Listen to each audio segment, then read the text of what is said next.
Welcome in, everybody. Oh, Sparkle Trees, it's your birthday? Happy birthday.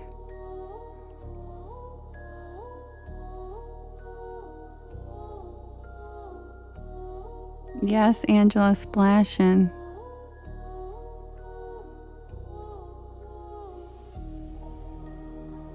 Welcome in, everybody. Happy Sunday.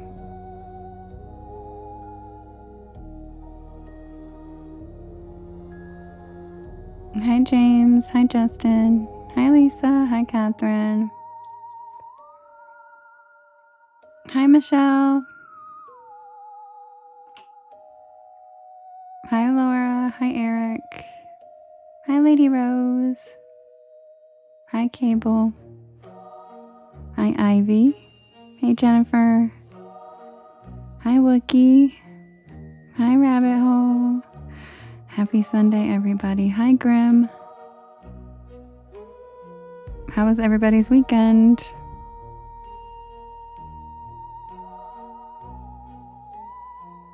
And Sparkle Tree, people over here are wishing you a happy birthday. Happy birthday.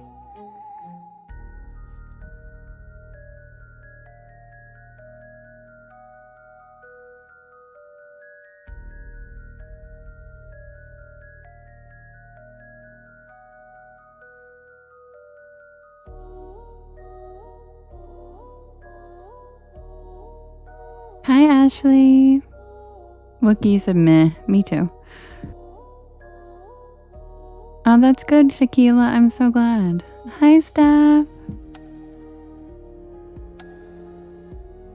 Hi, Catherine. Hi, Janelle.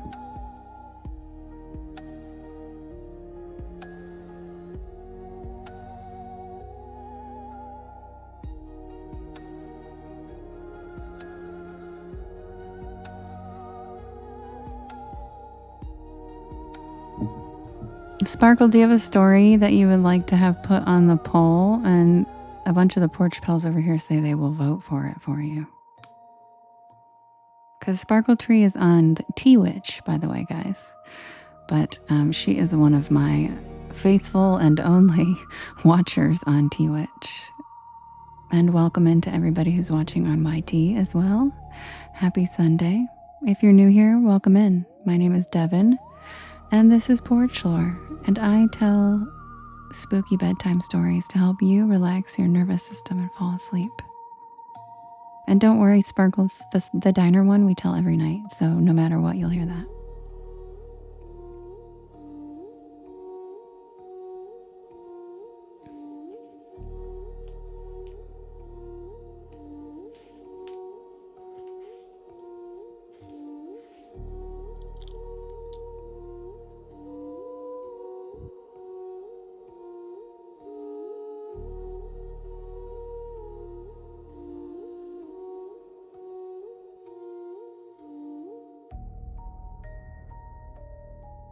Carrie Bear, thank you for the follow. Welcome to the porch.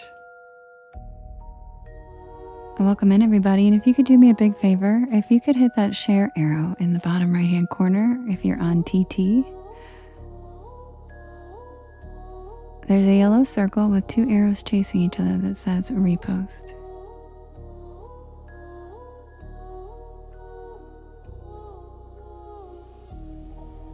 That puts my live into your friends' FYPs. And it helps us grow our beautiful porch. That's okay, James. I hope it gets fixed.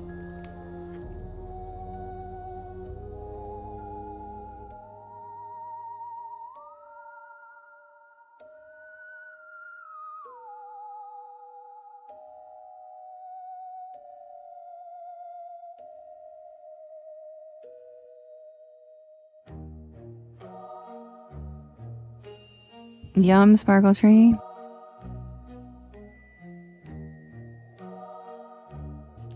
Thank you, Seabass.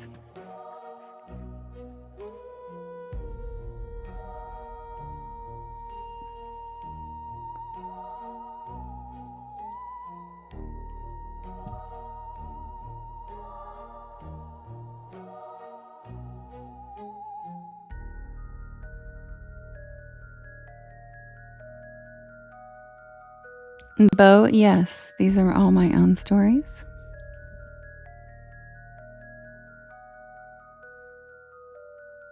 And you guys can also feel free to start writing your story requests. Hi, Daniel-san. Feel free to start writing your story requests that you'd like to hear in the chat in all capital letters. Hi, demons and ghosts. Welcome in all capital letters in the chat. I will write them down and we will vote on the first story. Welcome to the porch.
Lady Rose, the Hope Diamond story isn't transcribed for live, but I can do that. I can make it that way. Like, not tonight, but soon.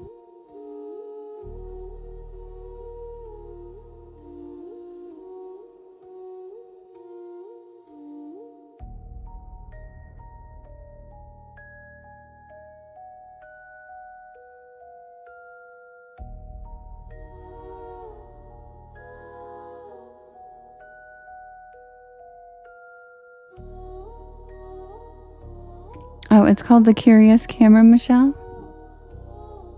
Yeah, Lady Rose, that's such a cool story. And thanks for watching it.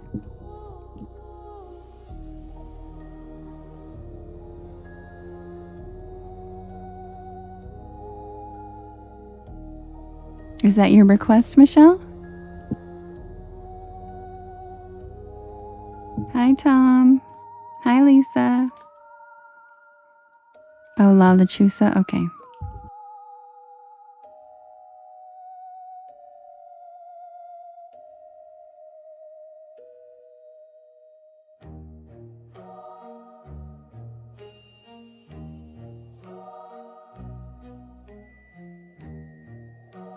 Hi, Crystal.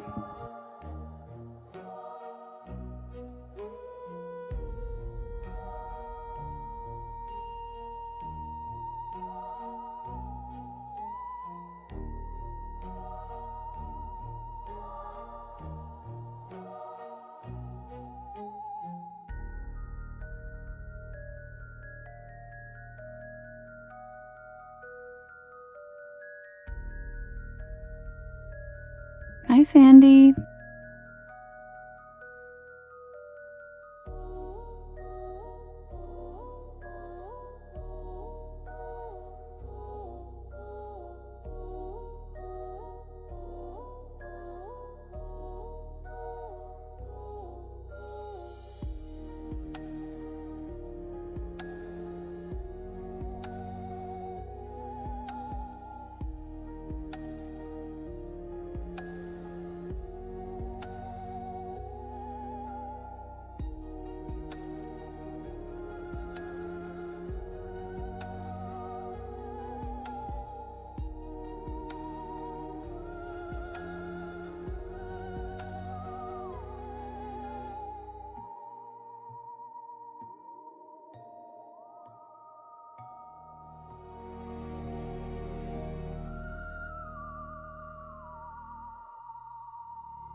Hi, Stevie. Thanks for coming in. I love you. Good night.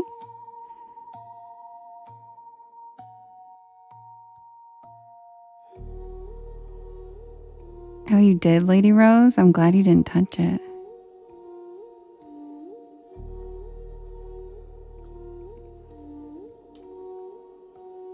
Yes, Mossy. I'm telling spooky stories, not horror. Spooky. Hi, Danielle. Or is it Daniel? Let me look. Danielle, hi. Welcome in. Nice to have you here.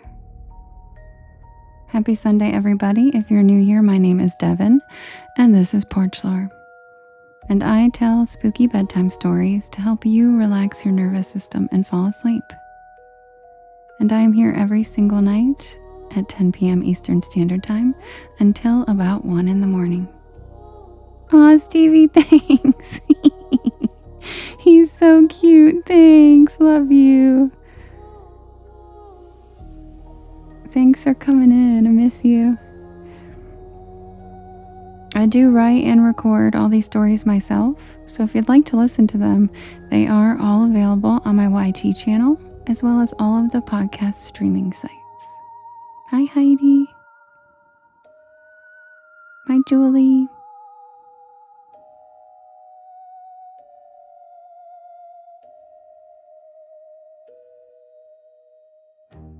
Also, I do premiere a new story every Monday at 7 p.m. Eastern Standard Time over on my YT channel live. So if you'd like to join us for the premiere tomorrow, be sure to sub to my YT channel, and we'll see you there at 7 p.m. for the new story of the week.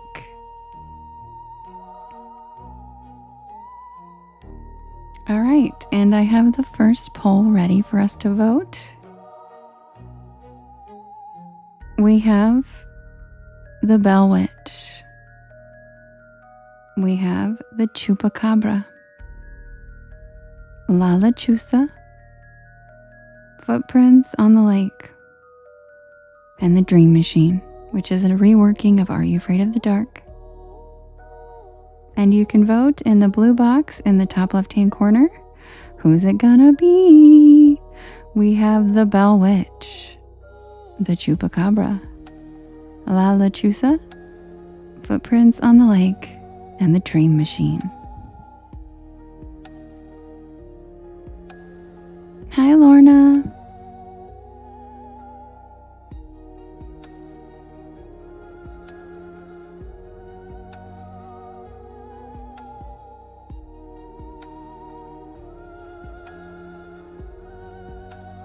Hi, Anna.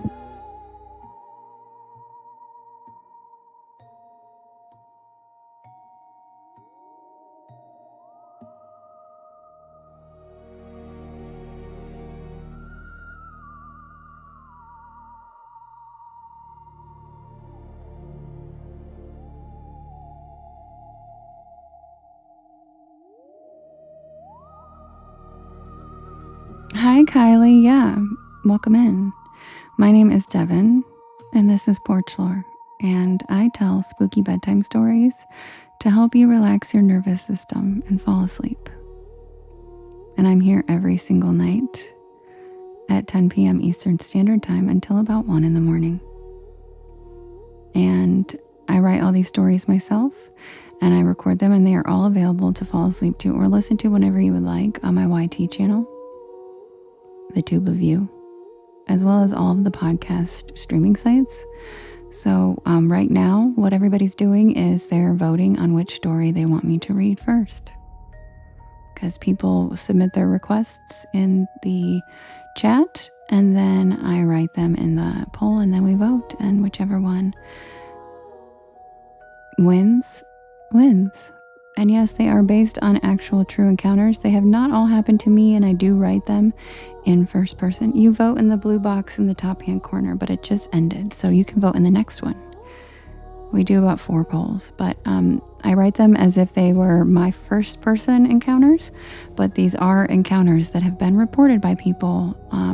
I have not experienced all of them, but I have experienced some of them, but I do not specify which ones are my stories and which ones are ones from research or friends or etc. That's okay, Kylie. It's only 2 minutes long, so you can vote on the next one, because we do like 4. Hi, Skrilla.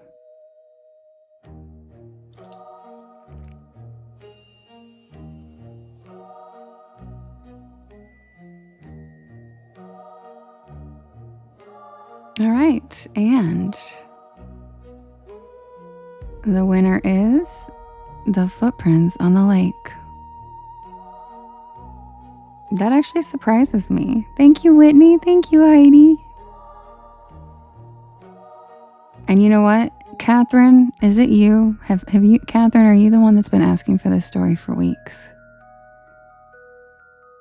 Because somebody has been diligently requesting this every day, and I put it on the polls and it never wins. And so I'm happy. Well, don't worry, Kylie. It'll be on the poll the next time too. Like, I put the same stories up sometimes on more than one poll. Just depends on how I feel. Hi, Jamie. Somebody's been requesting Footprints on the Lake for weeks, so I bet they're happy it won. I think it's Catherine. I'm not sure though. Yeah, Michelle, we just voted. And Footprints on the Lake is the winner. So sit back and relax. Grab a beanbag chair. Grab a hammock. Check out the shooting stars. And welcome to the porch. Happy Sunday. And if you guys would do me a big favor, could you please hit that share arrow in the bottom right hand corner? There's a little yellow circle that has two arrows that says chasing each other that says repost. And that puts my live into your friends' FYPs, and it helps us grow this beautiful porch of ours. And it brings in cool people instead of trolls, you know? All right, guys, sit back and relax. I will be right back with the tale of the Footprints on the Lake. Thank you, Daniel's son, for the cozy cryptids. Love you, miss you. Also, thank you to everybody who is tapping the screen. Tapping is important to getting us pushed out, and it's super helpful, so thank you so much.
We're glad you're back, Lori.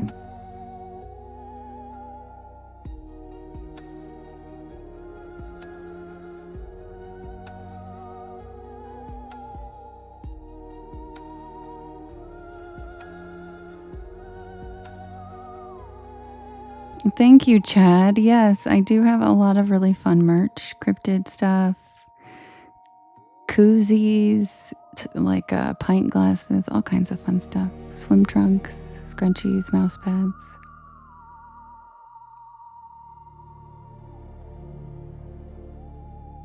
Deborah. Deborah. Yes, and pillows. The pillows are amazing. I have, in fact, gotten a pillow for myself, and I will tell you firsthand, they are fluffy and nice and cuddly and cute. They're great. They really exceeded my expectations, and that sounds silly, but the pillow is probably my favorite merch I've gotten besides my sweatshirt.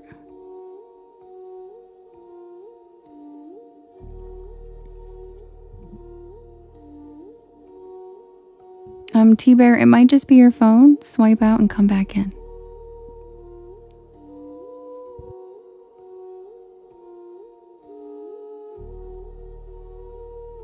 Yes, Glossette, don't worry, I got it. Hi, Crown Royale. Welcome in. All right, quick swig, and I'll be right back. Happy Sunday. And happy birthday, Sparkle Tree.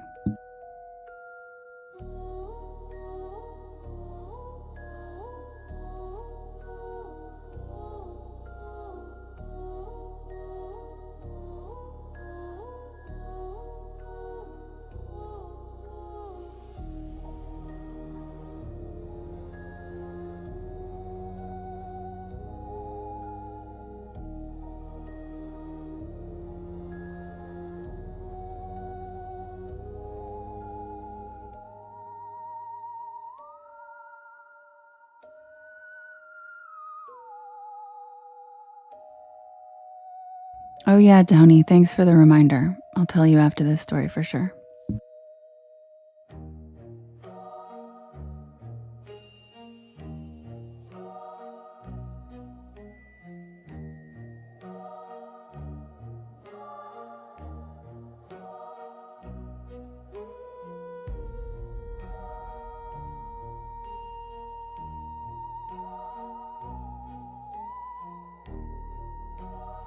Sorry, you guys, my teleprompter app froze, so I had to restart it.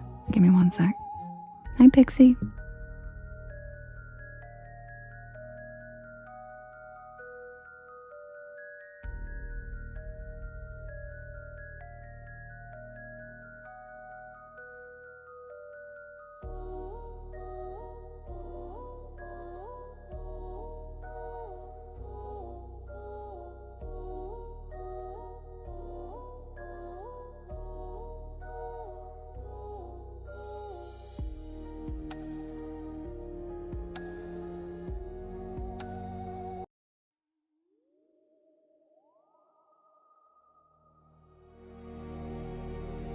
Submitted for the approval of the Porch Pal Society.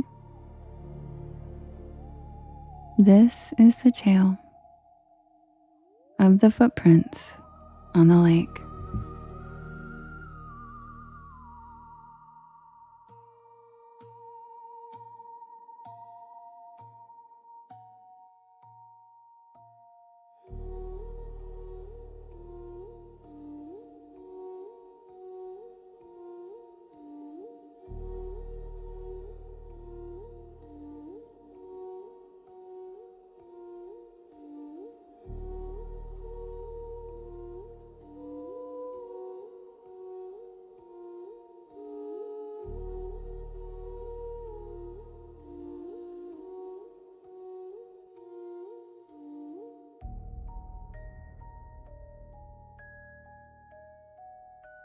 Thank you, Deborah. Thank you, Chad.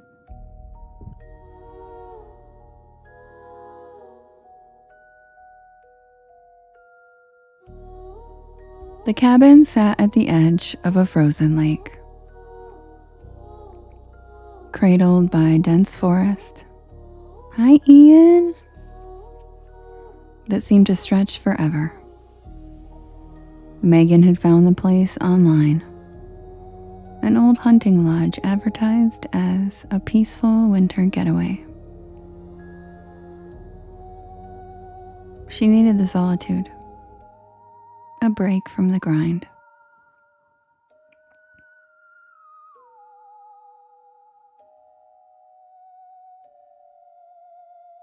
Her friend Kara had insisted on tagging along.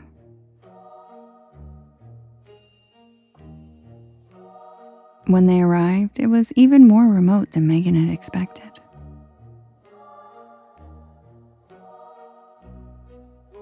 The gravel road leading to the property was barely navigable, the trees forming a canopy so thick it blocked the pale winter sun.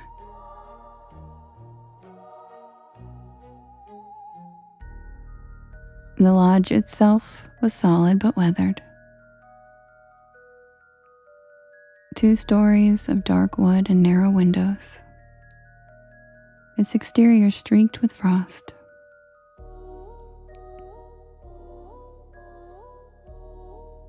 The frozen lake behind it shimmered in the fading light, like a sheet of glass.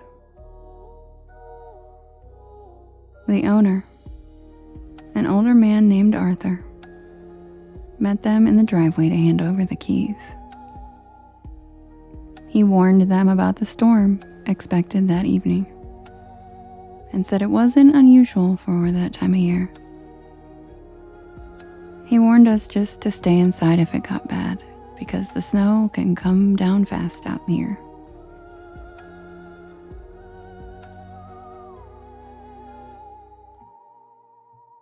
By the time they settled in, the snow had started.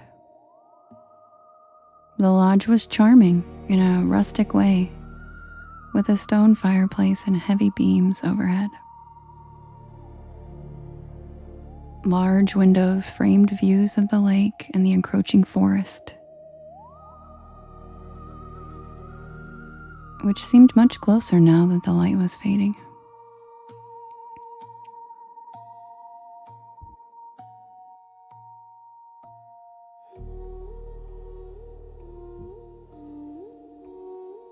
The storm arrived around 9 p.m., the wind howling like a wounded animal.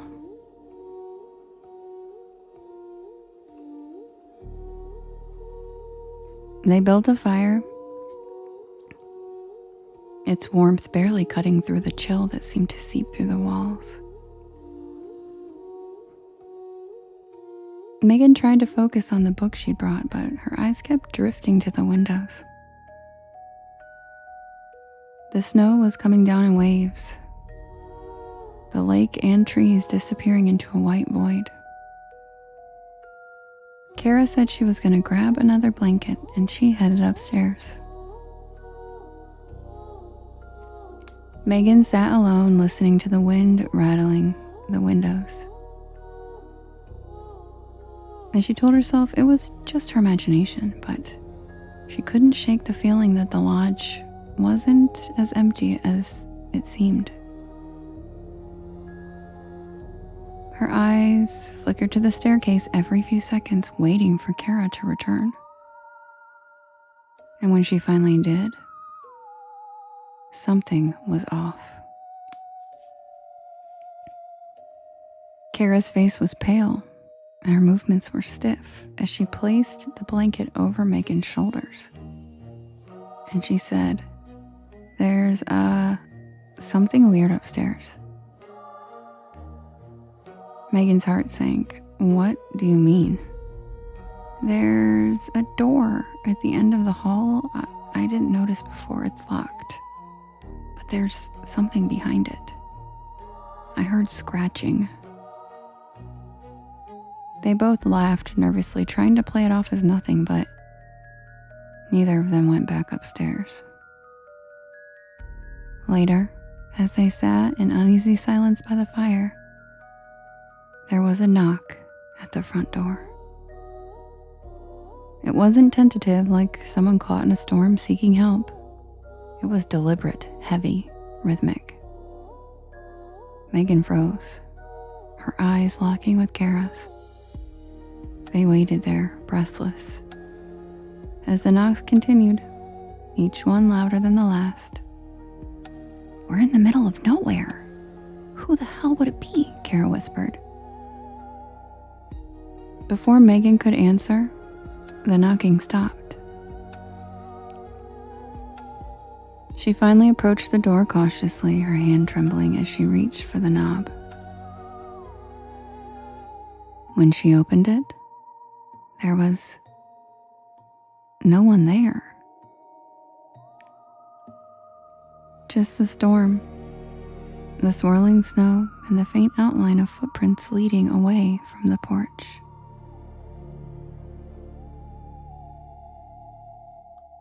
The footprints didn't lead to the driveway or the woods.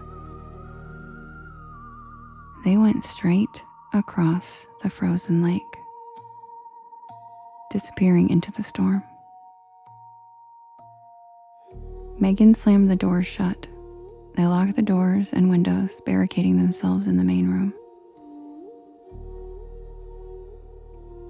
Megan tried to rationalize the footprints. Maybe someone from the nearest cabin miles away had been caught in the storm, and crossing the lake was the fastest option and the dumbest.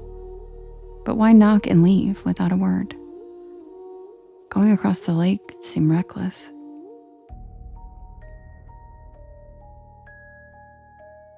Hours passed, and the storm raged on. Exhaustion finally overtook them, and they fell into a restless sleep by the fireplace.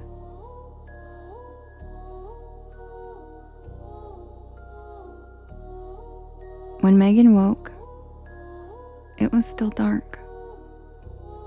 The wind had quieted, but the air felt heavy. And Megan realized that Kara was gone. Megan scrambled to her feet, calling her friend's name. The barricades were untouched, and the doors were all still locked. But there were footprints, wet, smeared tracks leading from where Kara had been sleeping to the staircase.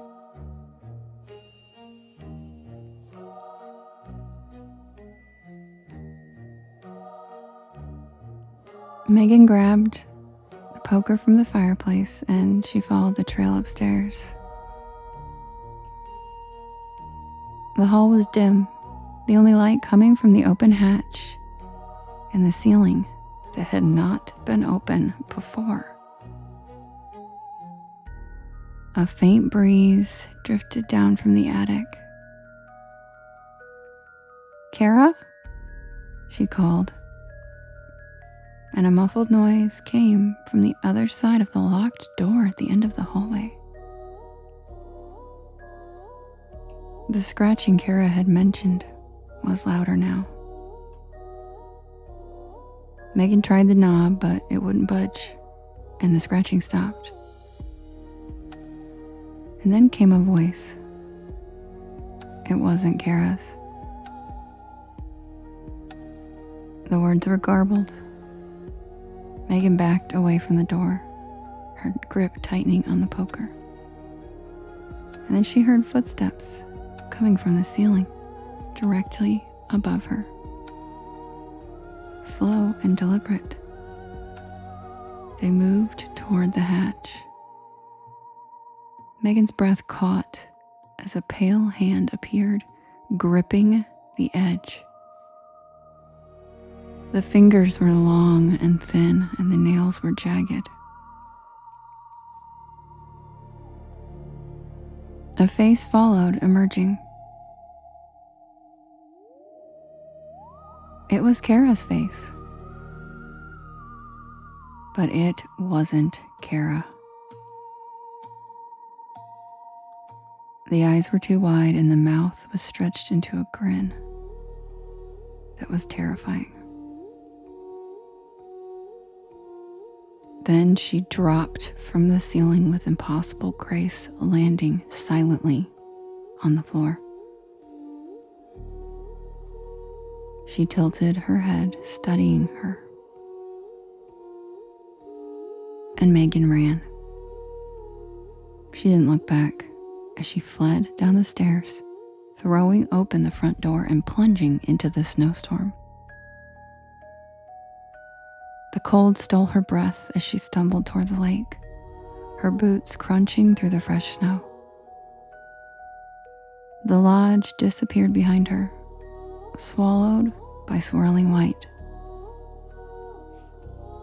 The ice groaned beneath her weight, a deep, resonant sound that made her hesitate. She turned back, but the thing that looked like Kara was there, standing at the edge of the lake. It didn't follow Megan onto the ice, it just watched, and then it smiled. Then the ice cracked beneath her feet. Megan screamed as she fell, the freezing water engulfing her. She clawed at the edge, her fingers slipping, and then something grabbed her arm and pulled her up. It was Kara, the real Kara. They didn't stop running until they reached the main road, where a snowplow driver found them hours later, half frozen and delirious.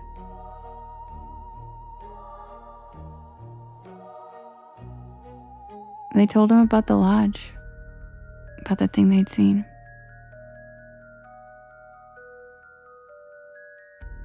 He didn't say much, he just shook his head and muttered something about the Frost Hollow. Later, we heard that the lodge had burned down, with 2 guests inside, and they never caught the arsonist. The only evidence left behind was footprints across the frozen lake.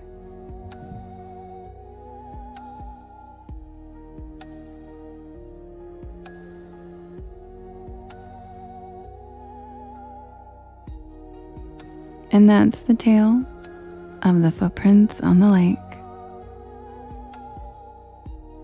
Thanks, Leslie.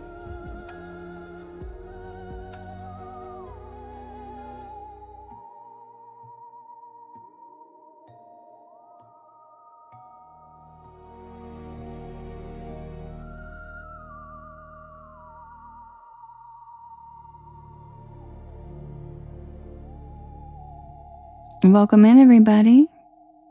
My name is Devin, and this is Porch Lore, and I tell spooky bedtime stories to help you relax your nervous system and fall asleep. And I am here every single night from 10 p.m. Eastern Standard Time until about 1 in the morning.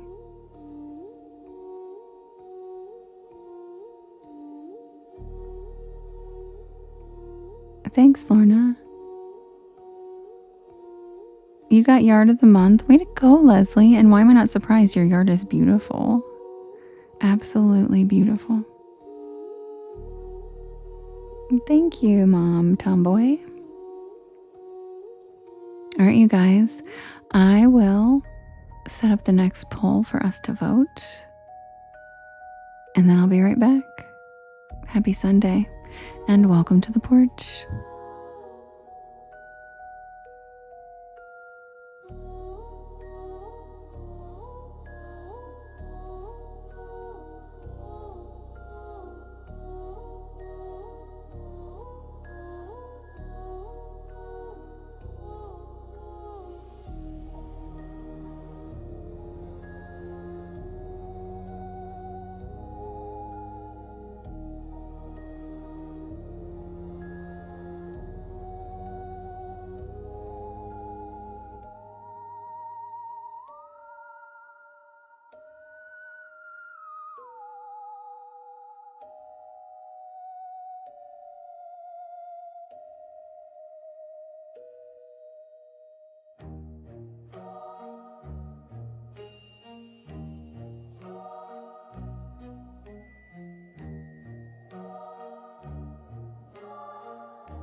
If you guys could do me a favor while I'm setting up the next poll, if you could hit that share arrow in the bottom right hand corner, There's a little yellow circle with 2 arrows chasing each other.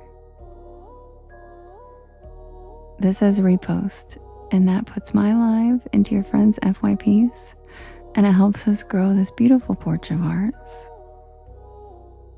Also, sharing to your stories and sharing with your friends helps too. Be right back with the next poll.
All right, you guys, the next poll is ready.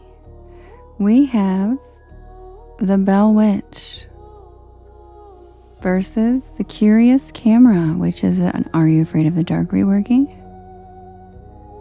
We have the Melon Heads. We have the Lake Worth Monster. And we have Whistler's Hollow. And you can vote in the blue box in the top left-hand corner. You can vote up to 50 times, and you can vote for more than one story. Who's it gonna be? We have the Bell Witch, the Curious Camera, the Melon Heads, the Lake Worth Monster, and Whistler's Hollow.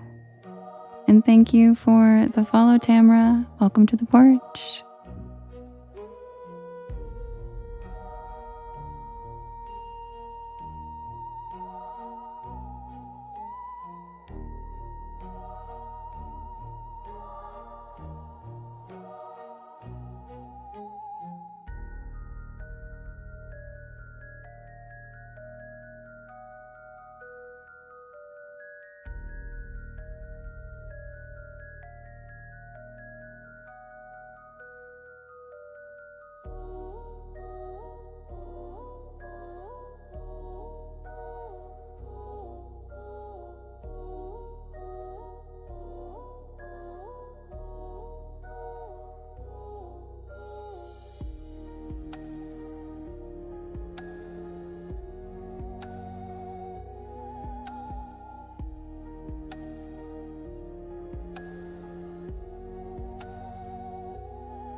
And the winner is Whistler's Hollow.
submitted for the approval of the Porch Pal Society.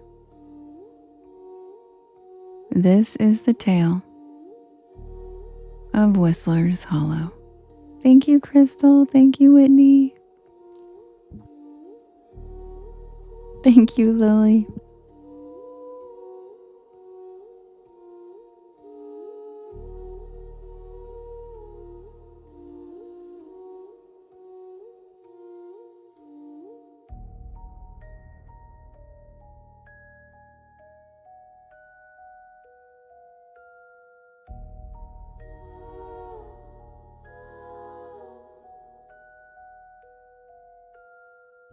I never believed in curses.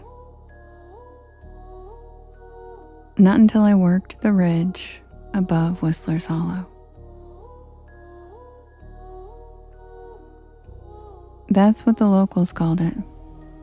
A narrow gorge buried deep in the mountains of southwestern Virginia, where the old mines clawed into the hillside like open wounds. The name came from the sound the wind makes when it cuts through the empty shafts. But some swore the noise wasn't wind at all. They said it was the men who had gone in and never come out.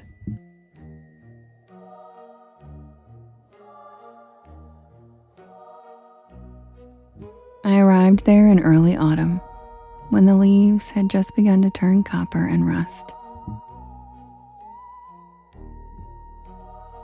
I was there to survey for a small environmental firm out of Roanoke, sent to assess groundwater contamination near several abandoned coal mines. The land had been bought up by an energy company, planning to redevelop the area into a reservoir, and my job was to test the streams for heavy metals and report any hazards.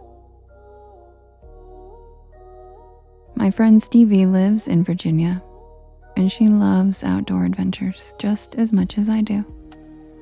So, she accepted my invitation to join me on the trek. It was only supposed to be a simple week of work. The first 3 days went as expected. Long hikes through brush-choked valleys, scrambling over rocks slick with coal dust, setting up water samples near the old tailing piles. The place had a forlorn beauty to it. Steep forested slopes broken by the black mouths of forgotten shafts, their timbers rotting. On the fourth day, the weather turned. We woke to the sound of rain hammering the cabin roof. Steady and relentless. The air smelled of wet iron and pine.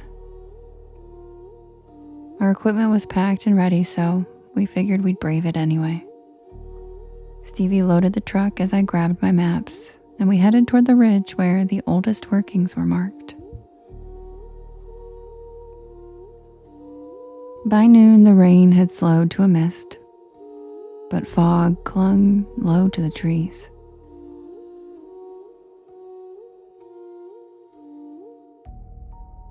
The road ended at a rusted gate half buried in kudzu, and from there we had to hike. The path was barely visible, just a thin cut between ferns and whetstones. The deeper we went, the quieter it became. No birds, no insects. Just the drip of water and the occasional groan of branches shifting under the weight of the mist. We followed the old mine markers, which were iron posts nearly consumed by moss. And when we reached the mouth of the main tunnel, we paused. It yawned out of the hillside like a throat, its edges black with centuries of soot. The timbers around it had collapsed long ago, leaving only a crude arch of stone. A cold draft flowed out, and that's when we heard it. A whistle. Soft at first, almost human. Like someone trying to catch your attention from far away. 3 short notes, rising slightly at the end. We both froze, straining to listen, and the sound echoed faintly down the shaft, and then it faded into silence. It was probably just the wind, Stevie muttered. The name Whistler's Hollow had to come from something like that. Air pressure changes and shifting timbers. Easy explanations. I decided to just set the first sampler near the entrance instead of going inside. The readings would be good enough from there, right? As I unpacked my gear, I noticed something odd.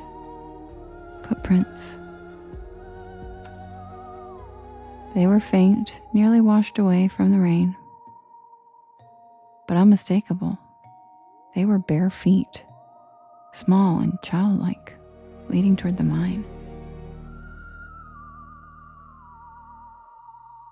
Stevie knelt down, tracing one with her finger.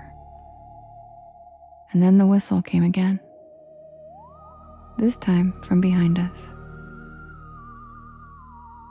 I spun around, inadequate flashlight cutting through the mist.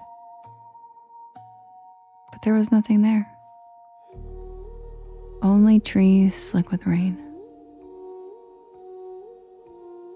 The forest seemed to close in tighter, the fog thickening until the path vanished entirely. I don't know why we didn't leave then. Maybe curiosity, maybe pride. Maybe because I needed the money. Whatever the case, I packed up my sample, and for reasons I still can't explain, I stepped into the tunnel. As soon as Stevie noticed, she came running after me, but by that time I was already well into the tunnel. The temperature dropped instantly. Water dripped from the ceiling in a steady rhythm, each drop echoing like a clock tick. The beam of my inadequate flashlight picked out rusted nails, half buried in silt, and old wooden supports scarred by pick marks. We went maybe 50 feet before we saw movement ahead. A flicker of light, bluish white, like a lantern. It bobbed once, twice, and then it disappeared around a bend. "Hello?" I yelled, instantly regretting it, as Stevie shot me her classic bra look. And my voice echoed back to me, distorted. No one answered. Only the sound of a distant whistle. The tunnel widened into a cavern lined with veins of coal that glittered faintly when the light passed over them. In the center stood an old mine cart, half full of water, and beside it something else. A leather boot, half sunk into the mud. The toe was ripped open, and inside, I could see bone. Then the whistle came again, louder this time. I whipped my light toward the sound, and I saw a figure crouched on the far side of the cart. At first, I thought it was a man. but the proportions were all wrong, and the skin looked gray. Its face was mostly hidden by dangling wet hair. It tilted its head, and from its throat came that whistle. We backed away in disbelief when my boot slipped in the mud and I went down hard. "Thank you, Jess." The inadequate flashlight flew from my hand and rolled toward the creature, the beam catching its eyes, pale and lidless. It shrieked. The sound cut through me sharp enough to make my vision blur. Stevie helped me scramble to my feet and we both ran. It was hard to keep our footing, tripping over nails and slippery rock. Stevie smashed her shoulder against the wall. Behind us, we heard the scrape of claws on stone and the echo of bare feet slapping on wet rock. Oh my God, it was chasing us. The tunnel twisted endlessly, yet somehow we made it back to the entrance. We burst out into the storm, rain pelting our faces. The fog was now glowing with a strange silvery light. I didn't look back, I just followed Stevie down as fast as we could. By the time we reached the truck, my hands were shaking so badly that I could barely start the engine.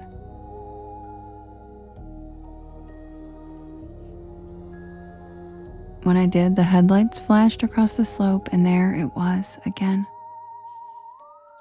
The figure stood at the tree line, just watching us. The rain passed through it as if it were made of mist itself. "Thank you, Deborah." And for a moment, I thought I saw others behind it. Faint shapes of men in old miners' caps, their eyes glowing. And then, everything blinked out all at once, leaving only trees.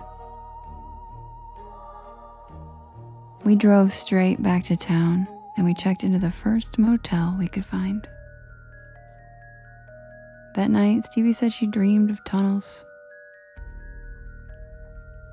And when morning came, we packed our equipment and we drove home without even filing the report. I mentioned Whistler's Hollow offhand to a retired miner during another project, and his face went pale the moment I said it. He told me that during the 1930s, there had been a collapse in one of the shafts, the very one that I had entered. Dozens of men were trapped. Rescue crews worked for days, but when they broke through,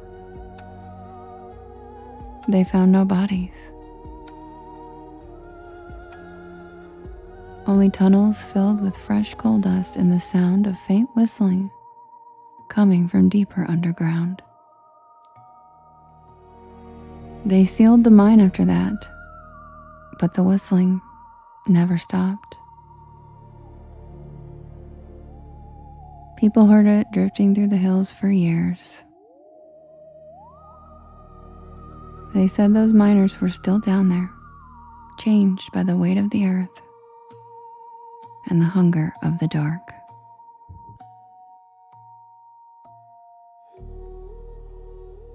And that's the tale of Whistler's Hollow.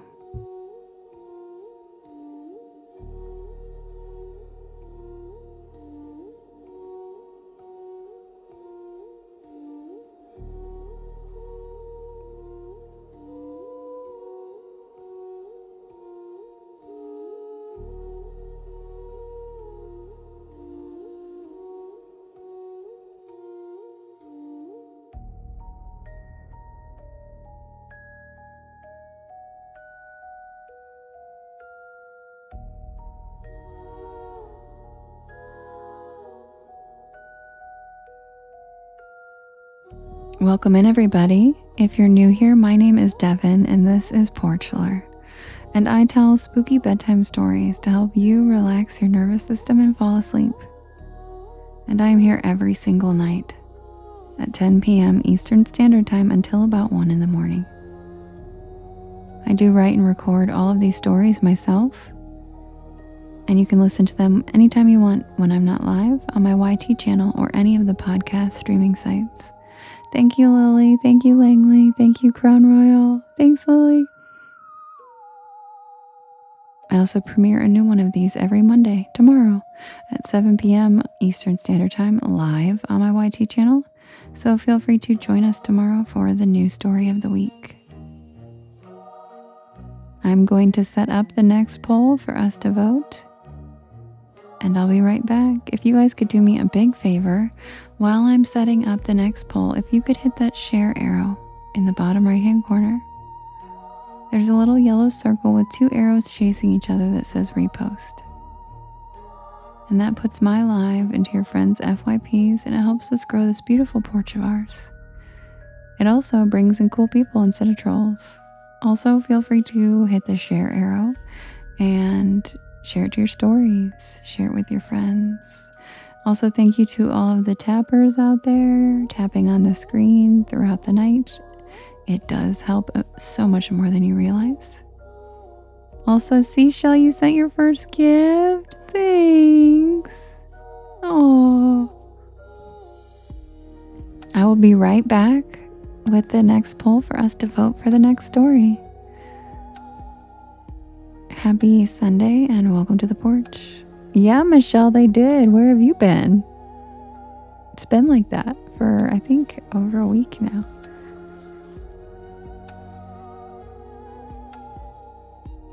Exactly, Mary.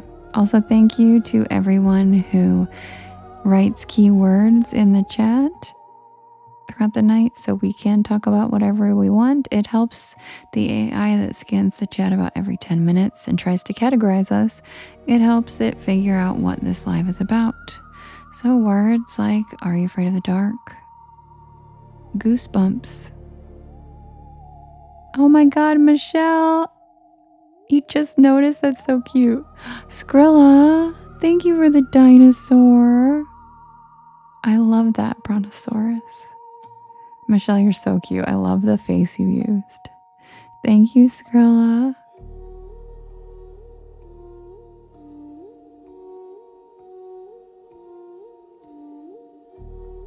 Oh, so words like, are you afraid of the dark? Goosebumps.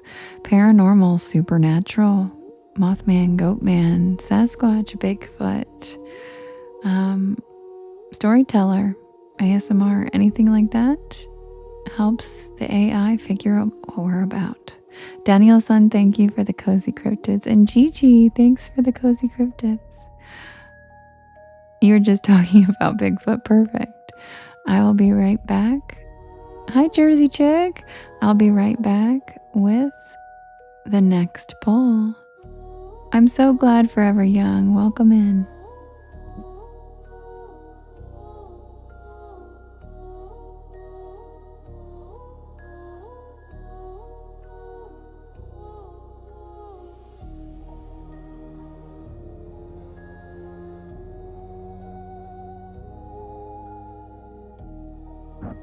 DWA, thank you so much for the beautiful gifts.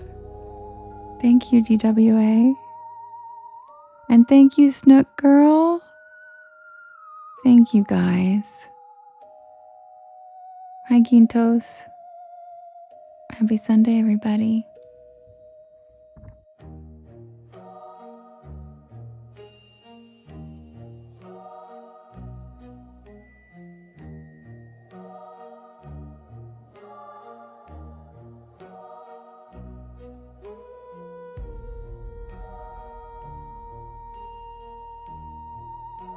Kim, what are we chatting about? What are we chatting about? What happened?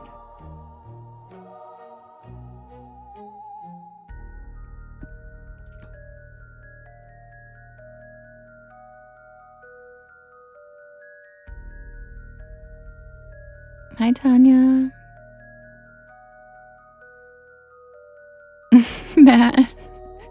That's a good one. And yes, guys, tomorrow is Skrilla's birthday, and he's in Las Vegas, and he still came in to say hi to the Porch Bells when he can't even listen. So in the chat, would you guys please wish him a happy birthday early?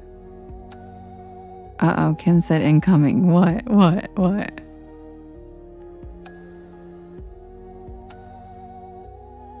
The Spooky Mermaid Show? Stop it. That's so cute. Okay, I'll pin him so you guys can @, him. He's right here. He's in Vegas right now. He's not even listening because he doesn't have his headphones. He's just here to say hi to the chat. So he can't even hear me. He's just here to say hi to you guys on his birthday trip in Vegas. So feel free to wish him a happy birthday. His birthday is tomorrow. And he's one of our beloved Porch Bells.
Kim, I love you because we hate the same things.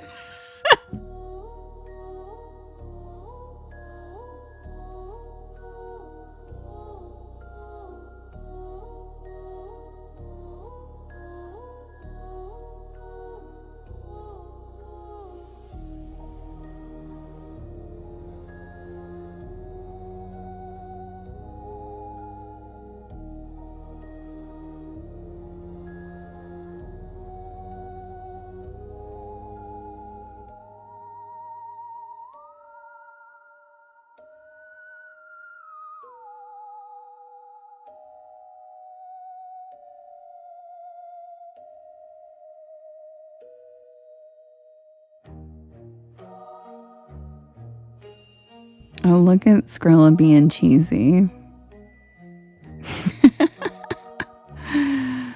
Oh, look at Skrilla shooting a shot.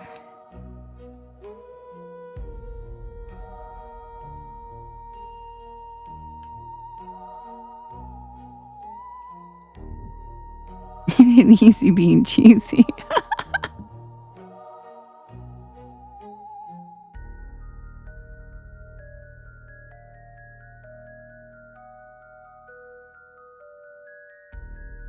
For context, lovely, he lives in LA, and it's literally like such a quick drive to Vegas that I used to live in LA too. Vegas is not like the same to people who live there versus like flying across the country to Vegas for your birthday. Does that make sense?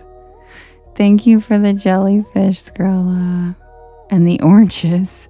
Eric, thanks for the level up sparks. Hi, April.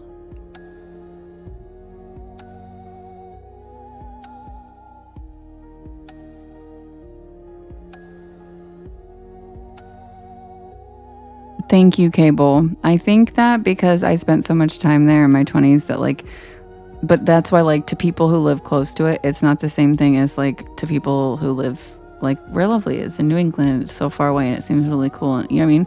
So yeah, it's definitely overrated in my opinion, but it depends. Everybody goes there for different things. I went there for debauchery and you know. Exactly, Lovely. Yeah. That's exactly, yeah. Like when I lived in LA, like we had to go to Vegas for work sometimes, and it was almost like I didn't want to go half the time. You get used to it, you know what I mean? So I think he's there with his mom and his brother, which is really cute. So it's like a family trip. It's not even like a rager, you know, he's just like, it's like a cash trip.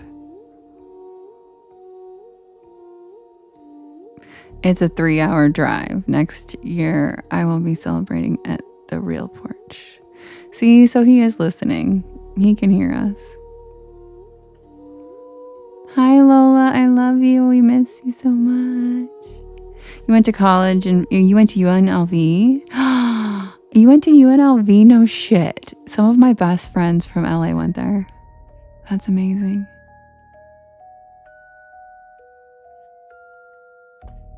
Andrea didn't just go to a party with her. She was my friend. Andrew, you're really cute. Yeah, you know what, James? I've actually never saw the Mob Museum while I was there, and that would be a cool one. Have fun, Skrilla. Happy birthday. All right, guys, back to the poll. Sorry.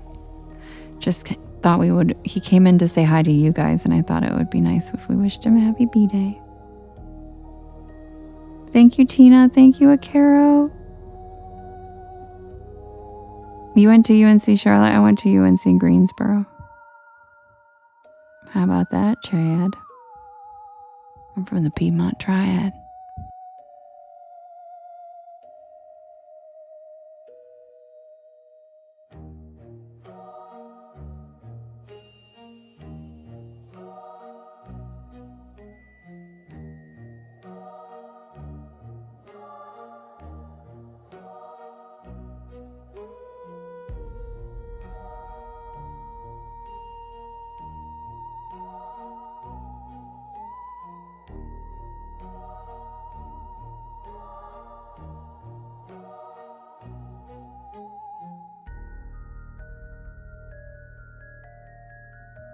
Yes, definite maybe, as you can see by the banners. I only started an hour and a half ago, so I would hope that there'd be more stories because I'm on till 1. So I'm not really sure what else we would do until 1 o'clock, but tell stories.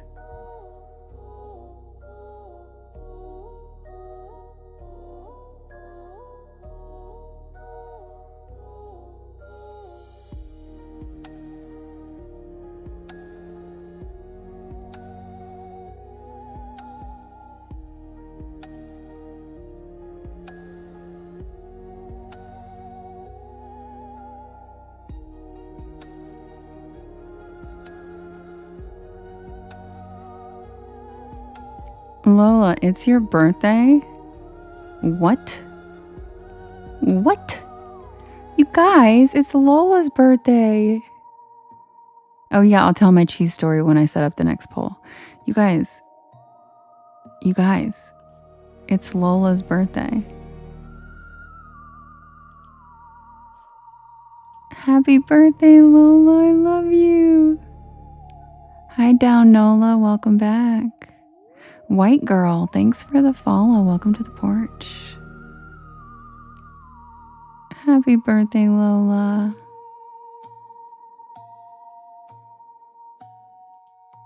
Jamie, I bet you can. Hi, Jamie. Guys, one of my real life friends is in here. Hi, Jamie. Hi, Boo Boo.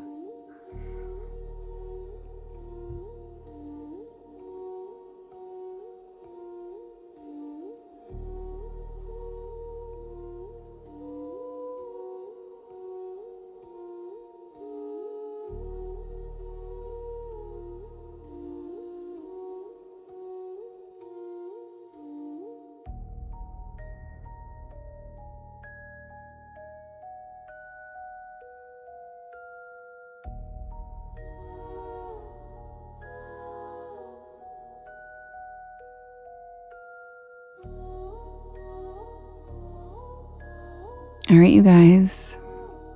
The next poll is ready. Oh, wait, oh, there we go. We have the Bell Witch. We have the Chupacabra. We have the Dog Man of Michigan. We have the Door in the Water.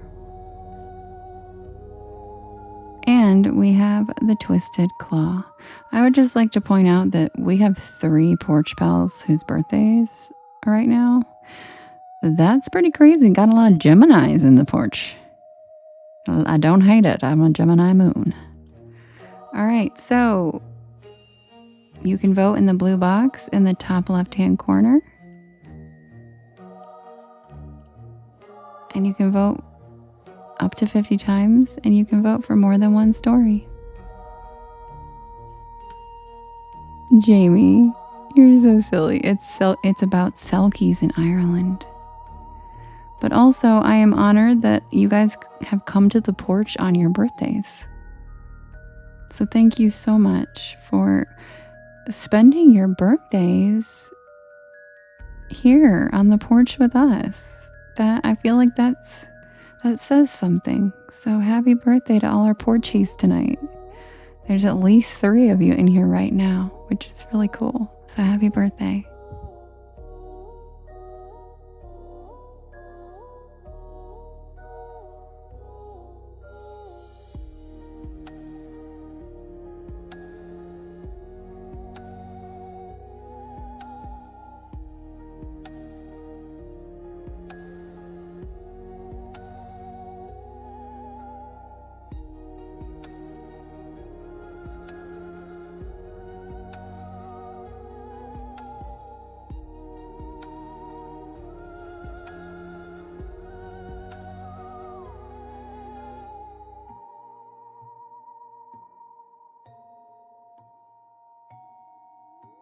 Oh, thanks, Sparkles Tree. I love you. I'm so glad you're here. And happy birthday. I hope you had a good one.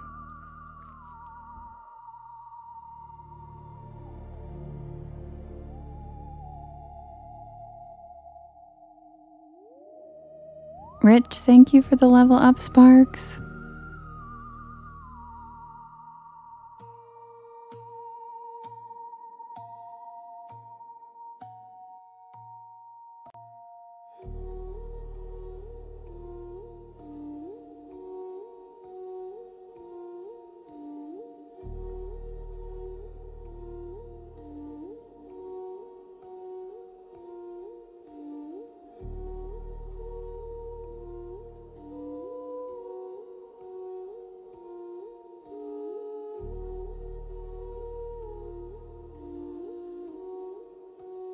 Good night, Jamie. Love you.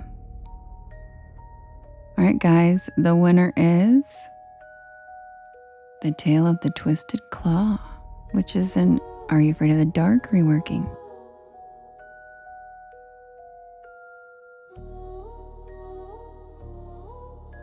Also, the 2 twins from the cave story are really my friends, and they're Geminis too. Their birthday was on the 10th.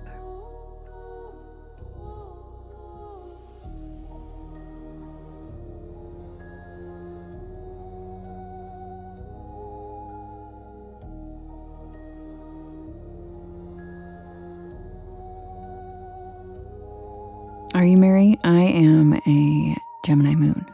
I'm an Aries rising.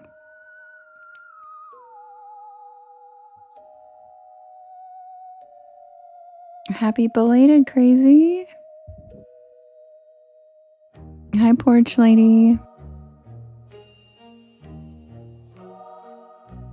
Lola, I love that it's your birthday. Also, you guys, this is very cute.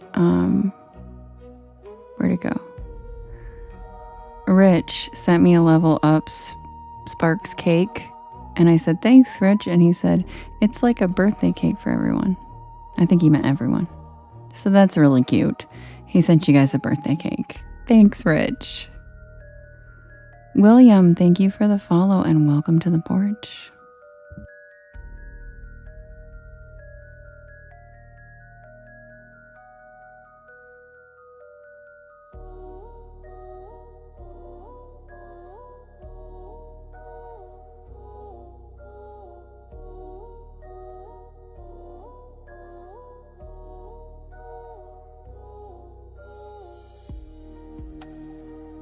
Deborah, me too. My birthday falls on Thanksgiving every 8 years or 7 years, 8 years. And I'll tell you what, Thanksgiving is not a cake time. It is not a time for cake. Think about it. Do any of you guys have cakes at Thanksgiving? Do any of you guys have a cake? No, it's pie. It's all pie. And I, for years, I didn't get birthday cakes. And I literally like, this is like, if this makes you guys feel better, I have gone and bought myself a birthday cake before. I've also gone and bought the single slices from the grocery store and sat in my car and cried and ate it on my birthday. So even if you're not having the best birthday this year, they do get better. And I hope you guys all had a really great birthday.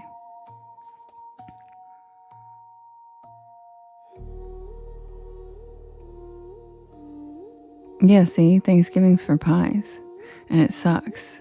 And, yeah. Yeah, pumpkin and apple pie are not birthday-like. Thank you, Michelle.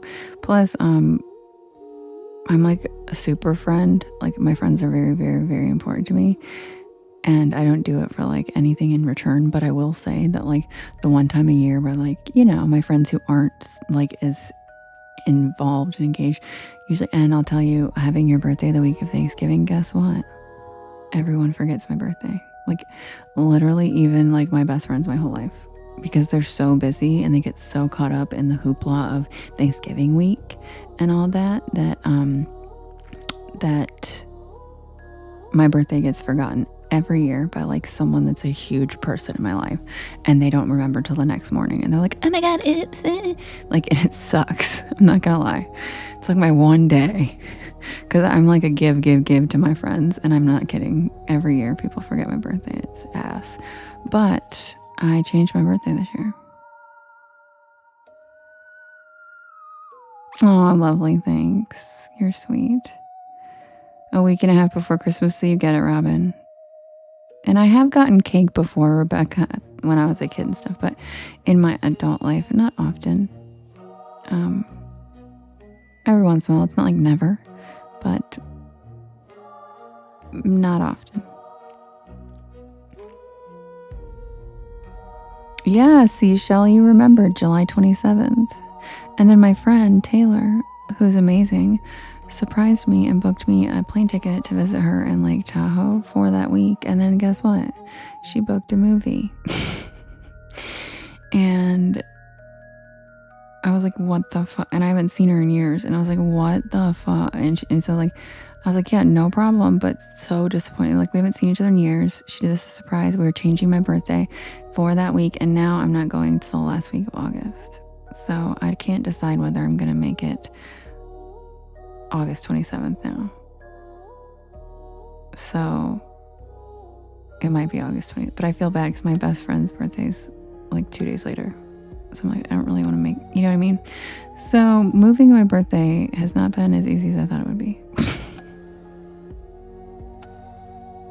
And thanks, James. Fox Thought, thanks for the follow. Welcome to the porch. Oh, Lily, I'm so glad. And nerve pain is a bitch. I too am. I actually am permanently injured. I also have EDS, if you know what that is. So I'm hypermobile and I'm in pain all the time. Thanks, Sheen. You know what? As I was like so sick I hate it. My birthday's the week when the sun gets really dark at 4. You know, like when the time change happens, it catches up right that week. It's the week of like Black Friday, the Wednesday when everybody goes to the bars before Thanksgiving, then Cyber Monday. It's like literally the stupidest week to have your birthday. It's like just terrible. And it's always like sleeting and so I just kind of like this year had a bit of a like, I'm over it type deal. And so I decided, and then I found out Queen Elizabeth changed her birthday, and low-key just like never mentioned it, and everybody just kind of like was like, okay. And so I was like, you know what? Yes, bitch, I can do that too. It's because I love my summer girl. I'm a summer girly. I know people love fall. I do not. I am not a fall or winter girly. So I am moving it. So thank you. Thanks for respecting that, because I felt ridiculous. And then I was like, you know what? No, because I want to be able to celebrate my birthday with my friends in the futures. And even though this trip that we planned this year already got derailed, I'm much more likely to be able to celebrate with my friends in the summer than the week of Thanksgiving, because no one is available and everybody's with their family, and it's just shitty. And you know what? Everybody's a fall girly. I know. Everybody's a fall girly. It's an unpopular opinion. Guess what? I'm also a humidity girly. How about that? I love humidity. But I don't like fall because I feel like it's trauma. I feel like as soon as it turns fall, I can't enjoy it because I'm like, all I know is winter's coming. Winter's coming. It doesn't matter. These leaves will be gone. These beautiful leaves, dead. Winter is coming. And I don't like it. I don't like it. It's a precursor to death, and I just don't like it. I'm a spring and summer girly. Literally, everything dies. Like, it's like, oh, those leaves are so pretty. Yeah, because they're dying. I am an earth girl. So to me, I'm like, bring me the buds and the blooms and the life. I'm spring. But I'm also not your normal spooky gal. So most of us spooky peeps like the macabre a bit more than I do. I am a very weird mix. I go to a Marilyn Manson concert, but like planted dahlias before I went. You know what I mean? I'm very weird. And yes, I did go to a Marilyn Manson concert. And I know he's controversial, but I wanted to see him while he was still touring because his music was pretty monumental in my youth, and he's a phenomenal performer, and I don't care what anybody says. Holy shit. And he has a female guitarist lead that's his solo guitarist with him, this red-haired woman who is unreal, and he was amazing. Remember when he kind of got weird looking and puffy and chubby for a while, and he looked like he was not doing well and on drugs? He doesn't look like that at all anymore. He's like ripped, like his arms are muscular. He looks very healthy and happy. And exactly, Justin. But I also have my own opinions about that actually aren't very popular. And as a feminist who is always like open-minded about everything, I feel like a couple people I've told have kind of like actually respected my opinion, but I have an unpopular opinion about that. And his ex, Evan Rachel Wood, not a fan. And I don't like her energy or her vibe at all. So I'm not saying whether any of that is true or not. I'm just saying for once in my life, I don't really know if I think she's kind of full of shit, which is surprising and controversial, I know. And that's probably the first time I've ever said that about like anybody, or in those kinds of scenarios. But I just, and I'm not saying he's guilt-free, but exactly, Brooke, thank you. But I always side with the women when I think it's right. And with her, her vibe is weird. Her vibe is bad. And I don't like it. And I don't believe her. And I don't believe her anything she says about really anything. I think she's a sociopath, and I don't know. Yeah, exactly. And thank you, Michelle. Thank you. And Rose McGowan, who led the Me Too movement, solidly backed Marilyn Manson and all that shit. She like helped start the Me Too movement, and then why the hell would she back Marilyn Manson? They only dated in like the Jawbreaker years, and she backed his ass and said no way in hell, like no. So I will say that I know it's not a popular opinion to not. Usually everybody sides with the woman and the victim, but in that scenario, I actually don't believe it. I don't believe her, and yeah, I think she seems like the kind of person that just wants, like, it ended sourly and she wanted to drag him. Lovely, apparently he got remarried to some bombshell. I don't know. But also Kat Von D backed him as well. They both came forward and said. Anyway, so regardless of whatever you believe about that, he's a phenomenal live performer, and I was like, I can't even explain to you. Like when he came out and performed Beautiful People in that hat, he wore like a signature hat, which is also controversial, that he wears like a very World War II looking hat. But like, my God, he was like the best.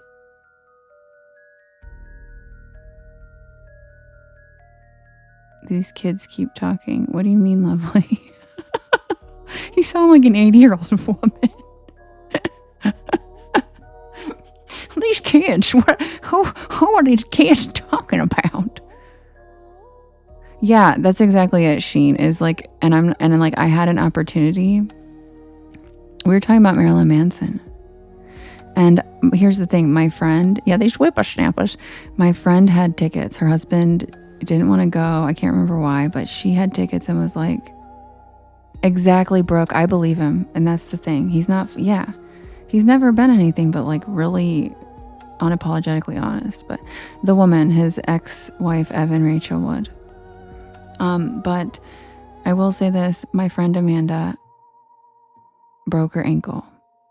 Okay, it's a very sad story how she broke her ankle, but I won't get into it. But she broke her ankle, and then she had these tickets to the Marilyn Manson concert. So then she had to call and be like, hey, I'm handicapped now. Like, I don't really know what to do. This has never happened. So like, we'll put you in the handicap section, which, by the way, is an incredible section. Like, it's like the VIP, basically. And so they're like, but you need to bring somebody. If you can't walk yourself, you have to like bring somebody that can roll you or something. So I was like, her husband had something going on, and she was like, she asked me, and I was like, I love how you knew I would, because I love, like, my first CD was Korn. So I was like, fuck yeah, I'll go. And it was incredible. It was one of the best concerts I've ever been to in my life. And it was this past summer. So he's like in his 50s, and he's killing it. So anyway, I don't even know how we got on that. But back to the story.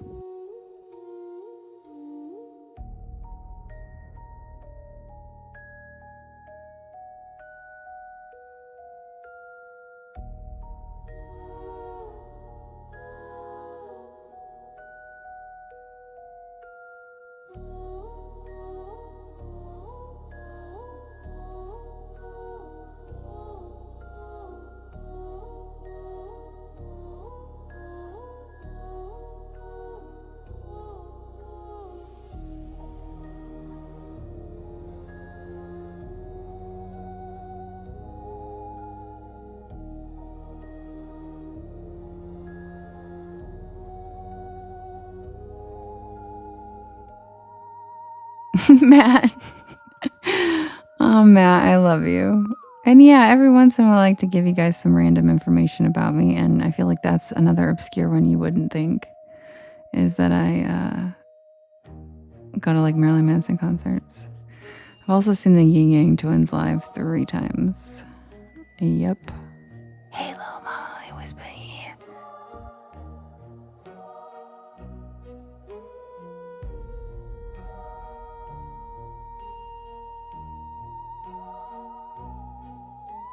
Seashell, I love it when you put it in like a you know how they do like the meeting notes for like meetings, they like type it out. Like, I love how you just put the topics like that, because it's so funny when you see it written out. Porch combos, cake, seasons, music, and that is literally how it progressed. I don't know how we got from cake to because I was talking about I don't know how we got to the music part, but anyway, so I went with my friend, handicapped. She was like, I literally had to roll her around, and we had so much fun. And I made friends with the guy in the wheelchair next to us, and he had been to every single Marilyn Manson concert for the last 15 years. I was like, holy shit. I didn't say almost 60, did I? That's what Michelle said, right? I said I thought he was in his 50s.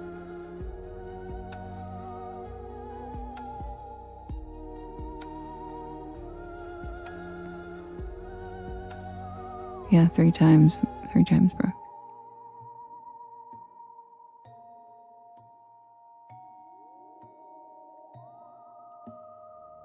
The Whisper song is so wild, Sheen. Like, it's so, and my favorite part is it wasn't like just a random one of the songs on their album. It was a fucking single. It was an LP. It was on its own. It was released to the radio. And that, like, I'm sorry, the Yin Yang Twins are icons.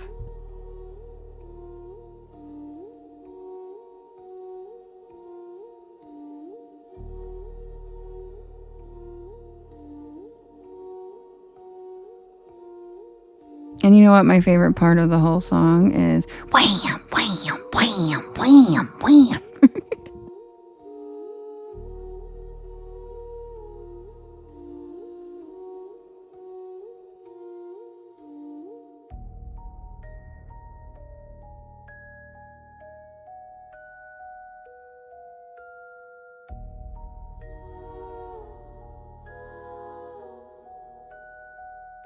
They almost performed at your prom, girl. Where the hell do you live in Magic City or something? What do you mean? That's a very niche rap joke. I don't think anybody's gonna get that. But where's your high school?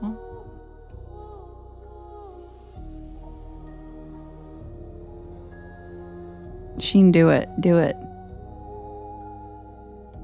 You fine, but I ain't gonna sweat ya.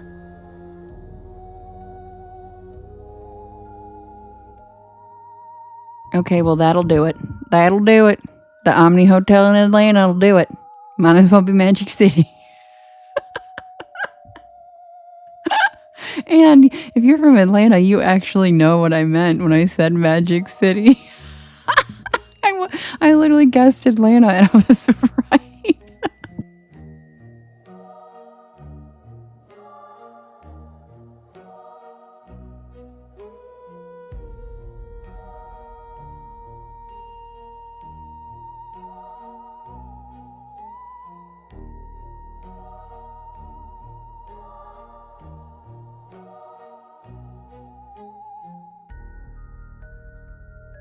By the way, can I also say, who in here had someone perform at your prom like that? How old are you? I'm curious. Are you like Gen Z? Because I feel like that sounds like the kind like they do like promposals and stuff now. I feel like that sounds like a Gen Z prom. Because our proms didn't even like performers. Like, we had a DJ that was some rando with like a table and God knows. Like a performer? I'm like, well, wait a minute. We need to unpack this for a minute. Good night, Lorna. Love you. Sweet dreams. Who here in the chat, I'm curious, had actually live performers at your prom versus who had a DJ? And then if you could tell me the year you graduated, that would be great, because that might help, because I'm pretty sure live performer sounds very Gen Z. But Robin, are you Gen Z?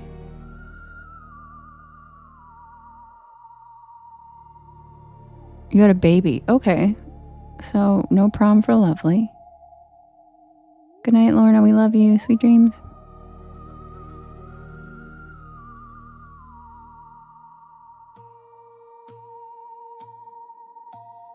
You had a live performer in 1999? Was it Prince?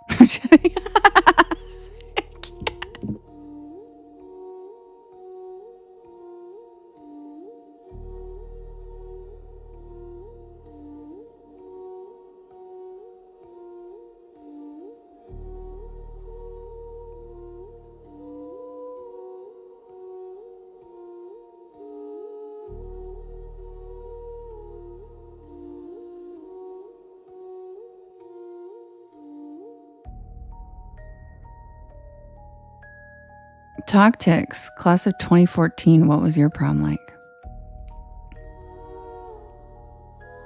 What was quick, Holly? With the Prince joke? Yeah, that really was fast off of the dome. What was 2014 prom like for you? Because that makes you Gen Z, right?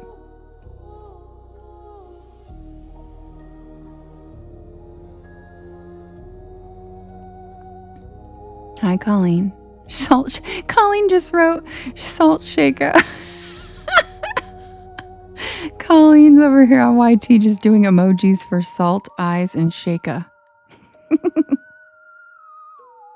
You had a tornado warning during your prom?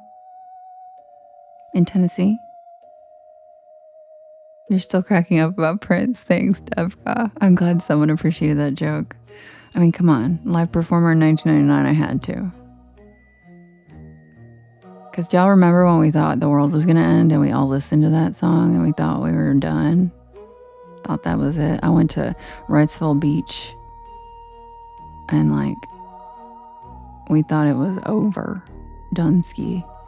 Computers crashing. We weren't even going to have power. Yeah.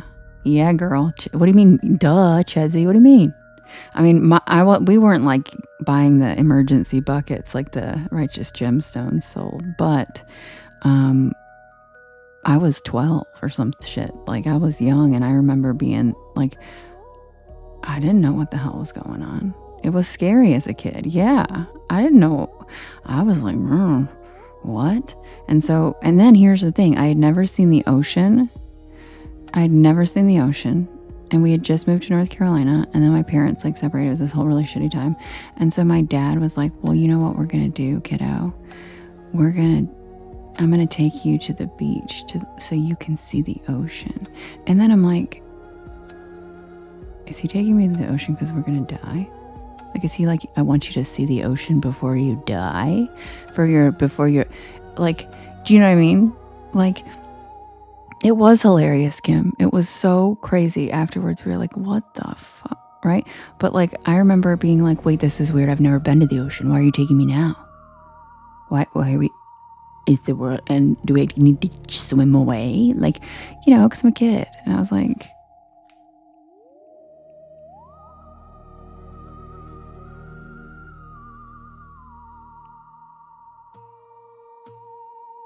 the millennial you're in. Oh, you're in millennial. Okay. I wasn't sure where the cutoff is for that. You had an end of the world party, DJ? That's so funny.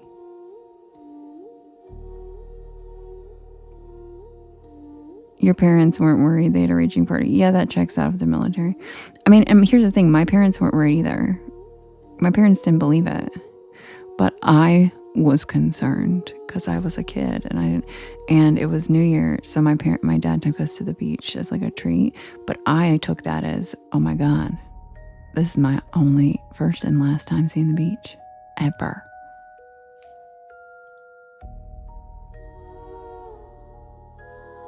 Robin, I asked in a shocked way because I was like, there's no way you are.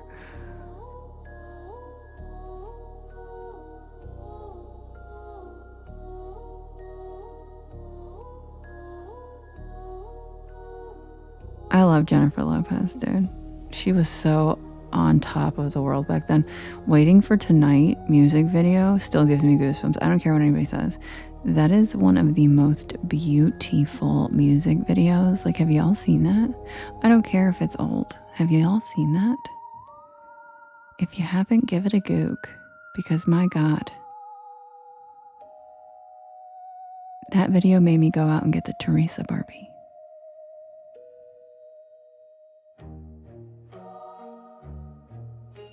And that's right, I had the Teresa Barbie. Because I didn't want a blonde Barbie because I was blonde and I didn't want my Barbie to look like me. I don't know why, because I'm weird. Yes, most girls want the dolls to look like them. I did not. I wanted to look like Jennifer Lopez, and that's what I wanted my Barbie to look like.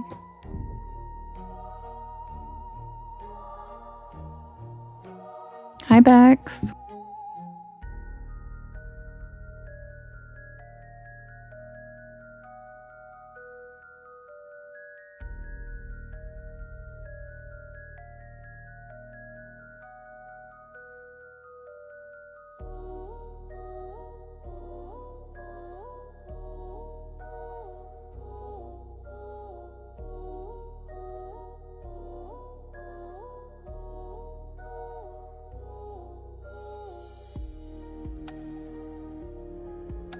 Oh my God, thank you, Ed. I love that one. It's so cute.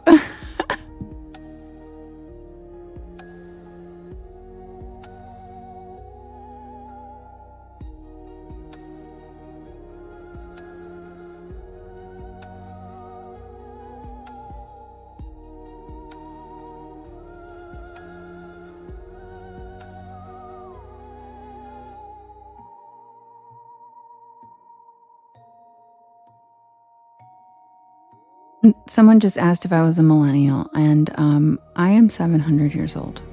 So I'm actually not sure what generation, if somebody could give that a Goog, I'm not sure what generation I'm considered. Thank you, Brian. You're so sweet.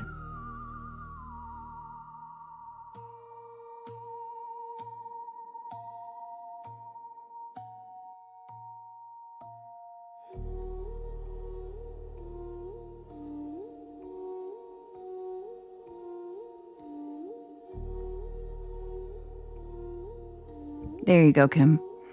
An ancestor. An ancestor trapped in this fucking body in the year 2026 in this shit timeline. Thank you, Crafter Girl.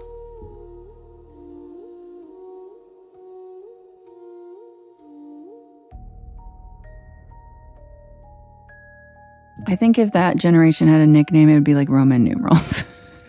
Generation Stardust. Shengeo, thank you for the follow. Welcome to the porch. I do, Lady Rose. I remember Darcy Doll.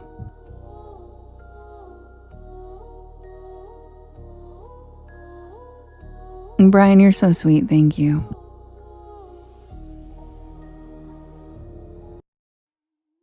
But Teresa was my shit. She was my favorite Barbie.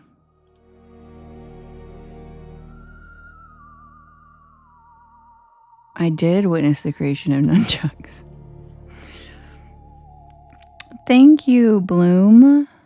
Thank you for the hand hearts. Hi, Avril. Welcome in. Hi, Grandma. Where have you been? Of course, Holly. Grandma, where have you been? Yes, I was a nunchuck tester.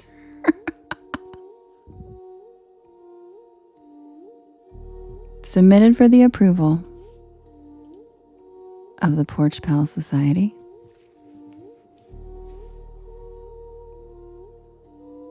This is the tale of the Twisted Claw.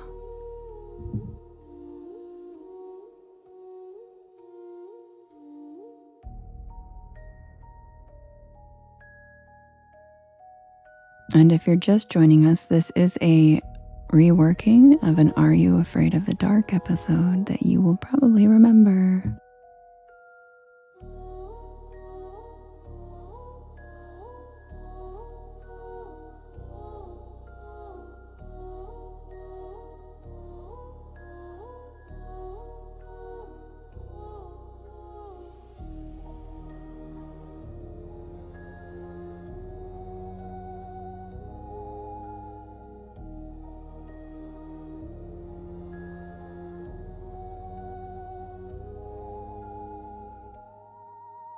Grandma, you sent corn.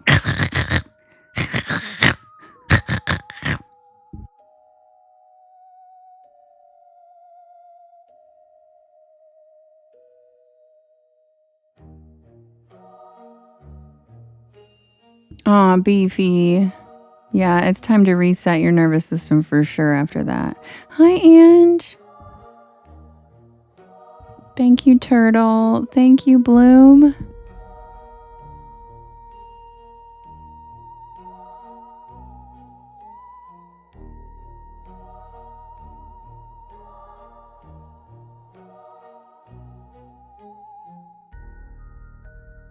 Mischief Night had changed over the years.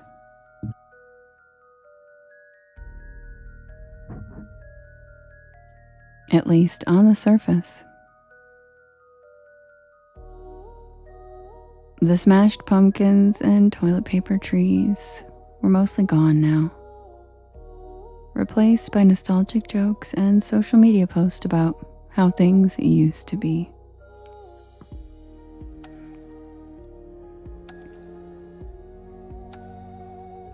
But the night itself hadn't really changed. The air still carried that same sharp October bite.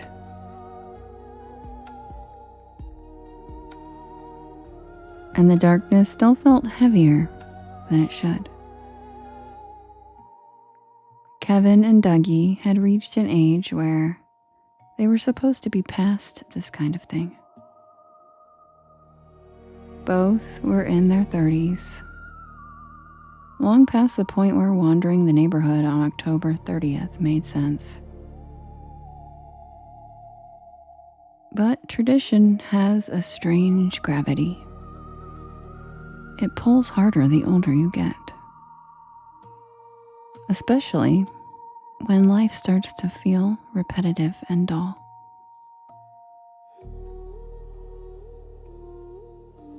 They had grown up together on the same street, drifted apart for a while, and then drifted back when neither of their lives turned out the way they had expected.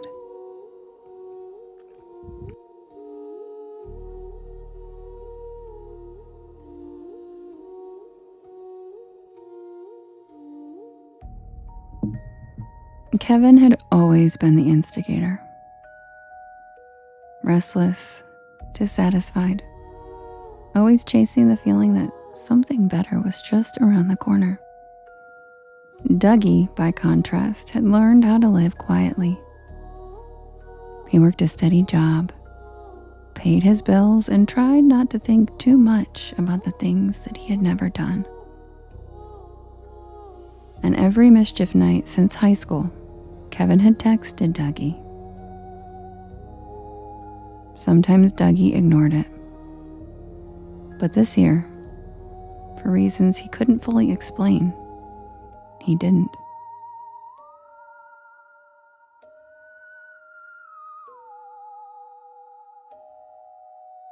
They weren't out to vandalize anything.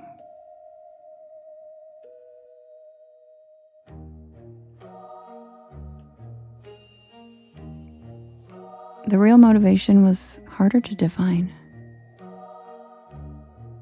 A need to feel free and reckless again. A need to prove that time hadn't completely sanded them down into responsible, forgettable adults.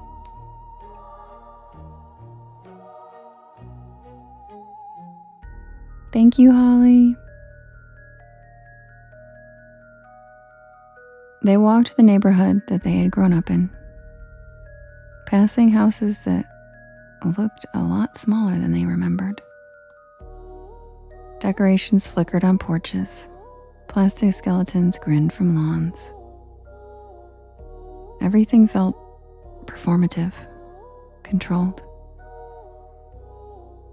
And that was when Kevin steered them toward the edge of Anchor Street. Miss Chloe's house still sat there, unchanged, like a mistake no one wanted to correct. The rest of the street had modernized over the years. Fresh siding, new windows, security lights. But her place remained hunched and sagging, its porch warped and dark. No decorations, no lights, no signs of life. As kids, they had dared each other to touch the gate at the end of her walkway. As teenagers, they'd sworn they saw movement in the upstairs window. And as adults, they told themselves it was just an abandoned property that no one had bothered to tear down.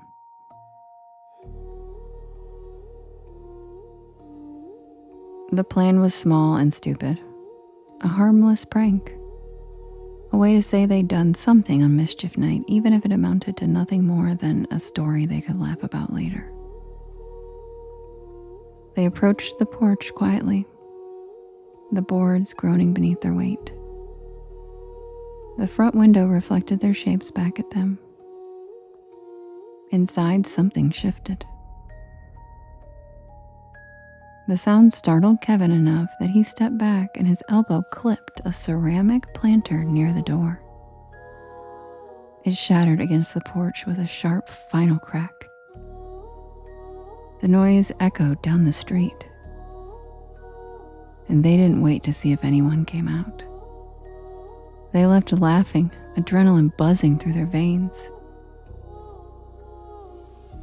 But the laughter thinned the further they got, replaced by an unease that lingered long after they went their separate ways that night.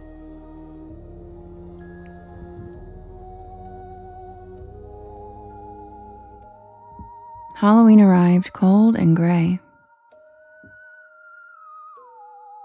Kevin showed up at Dougie's place that evening wearing the same half-hearted costume he'd recycled for years. Dougie hadn't dressed up at all. He hadn't planned on going out. The night before had left him unsettled in a way he couldn't explain. But Kevin, as always, refused to let that stand. And they ended up back on Anchor Street as the sky darkened, drawn by the same invisible pull that had always led them there.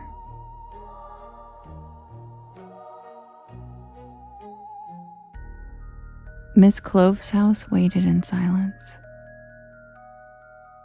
The broken planter was gone.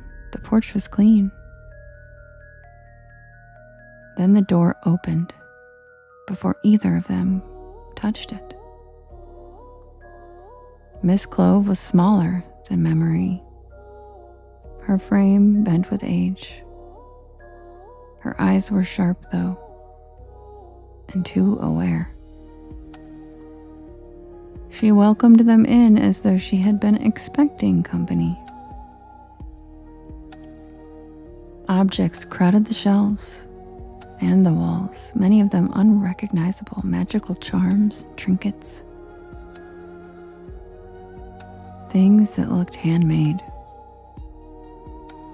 Miss Clove moved to the cabinet near the fireplace and retrieved something wrapped in yellowed cloth. When she unfolded it, it was a claw. She offered it to the boys. She said the claw carried the power to bend circumstances, to nudge fate, to grant wishes, if one was foolish enough to make them.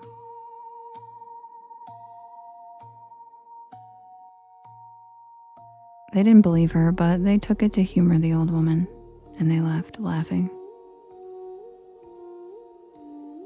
Outside, the street was silent. Kevin laughed it off, already dismissing the encounter as an eccentric old woman leaning into the season.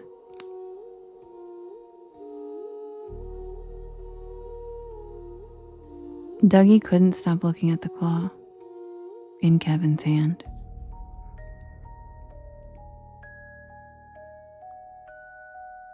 The longer he stared at it, the more it seemed wrong, like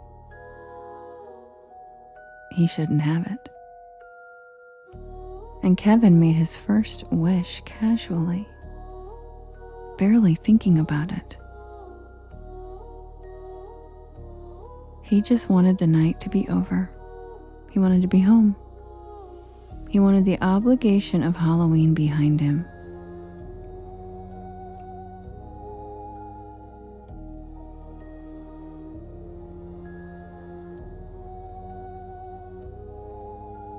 The claw shifted, just slightly, but enough to be unmistakable.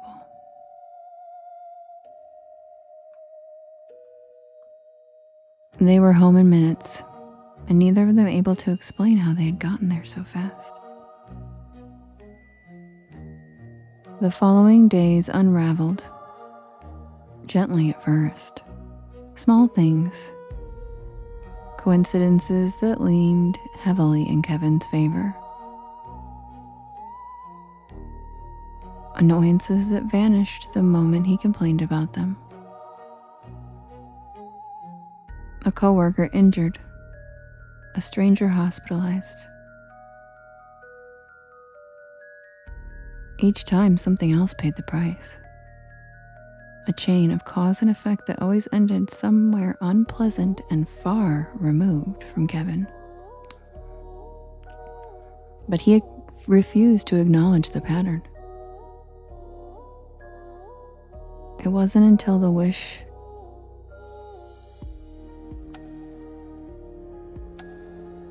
that he made in front of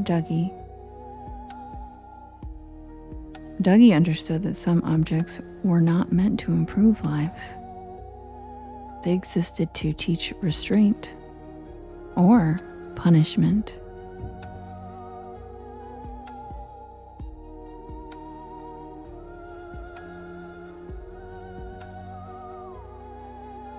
So the final wish wasn't for wealth or power or escape. It was for correction, for reversal, for the night on Anchor Street to have never happened at all. The world folded inward, and when Dougie came back to himself, everything was normal again. Too normal. No claw, no strange gaps in memory. Kevin laughed about a boring Halloween that hadn't lived up to expectation. And the house on Anchor Street was gone.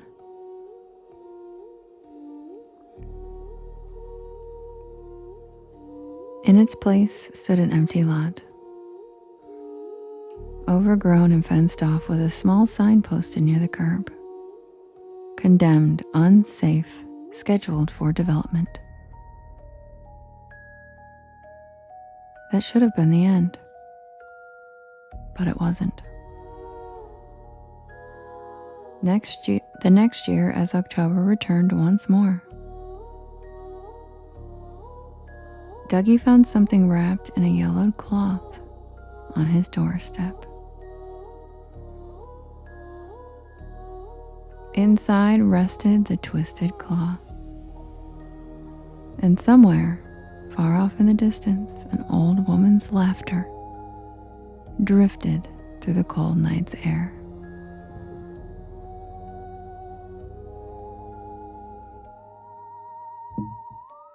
And that's the tale of the Twisted Claw, and that is a reworking of an Are You Afraid of the Dark episode. Hi, Antiana. Hi, Ellie.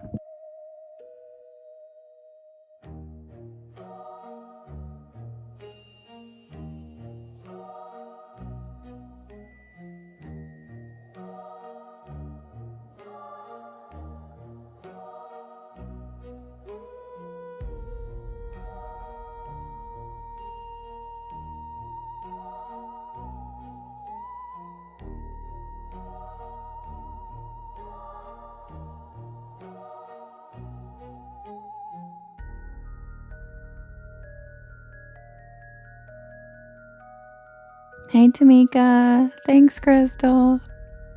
Welcome in, everybody. If you're new here, my name is Devin, and this is Porch Lore.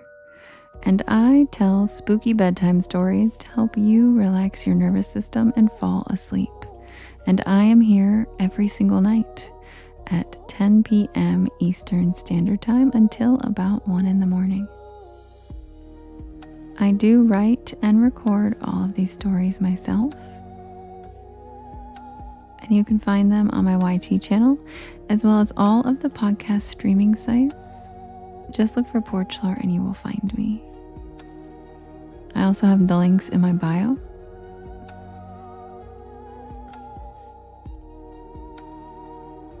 And I'm going to set up the next poll for us to vote for the next story. Thank you, Sherry. And if you guys could do me a big favor, if you could hit that share arrow in the bottom right-hand corner, there's a little yellow circle with 2 arrows chasing each other that says repost. And that puts my live into your friends' FYPs and it helps us grow this beautiful porch. Also, thank you to everybody so far who has sent the beautiful gifts. Oh, thanks, Crystal, for the cozy cryptids. And thank you to everybody tapping. Ooh, Eilish is drunk. Yeah, girl. You tried to river dance tonight? I love that. I love that. Oh, Lola, you want the ghost birthday song?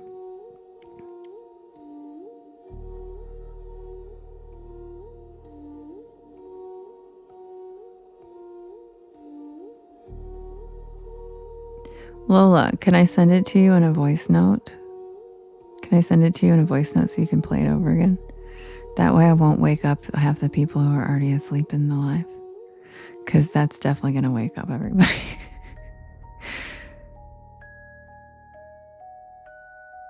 Thank you, Arcangelo. I'll send you a personalized voice note singing it. Literally. Because y'all have heard my ghost voice, my ghost opera voice. That's going to wake up everybody. Lauren said, let's do it.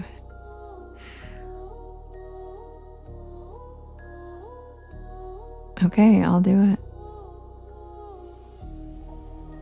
Would you rather have a voice note recording of it, or do you want me to do it right now, Lola?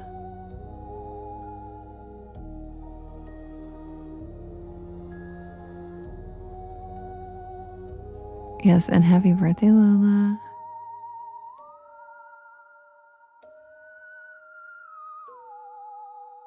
Eilish said right now. I'll give her a chance if she wants to screen record it then. Do you want a voice note recording or do you want to screen record? Because it's so late there. She's probably half asleep. Eilish said it'll sober me up. Yeah, I don't want to wake everybody up though. Hi, Chubby Ginger. We missed you so much. How have you been? Thank you, Deborah. Where'd she go? Lola, where'd you go?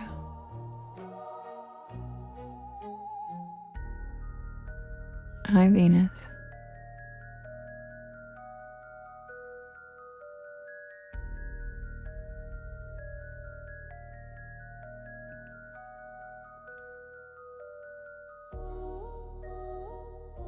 Oh, thank you for the hand heart, Sherry. I say both, but I don't want to wake anyone, so voice note. Okay, I'll do a quiet version, okay? Here we go. Here we go.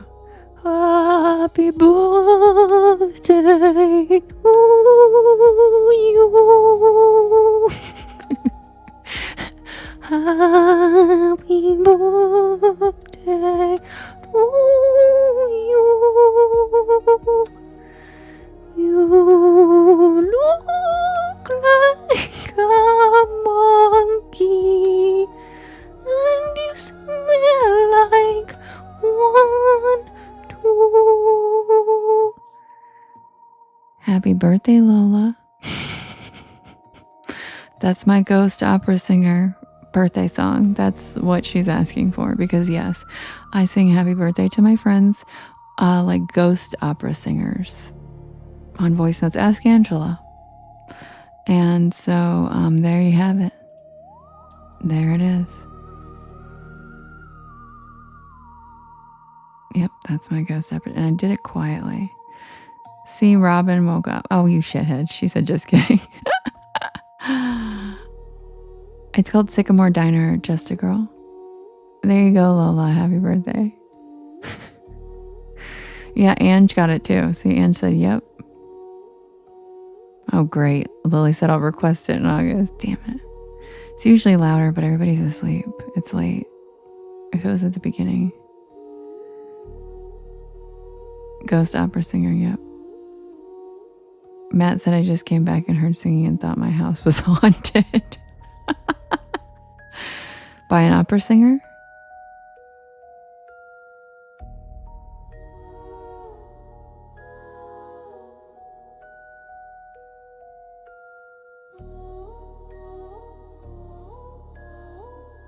Okay, perfect, Lily. Happy birthday, Lola. All right, guys, I'll set up the next poll. Be right back.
All right, you guys, the next poll is ready.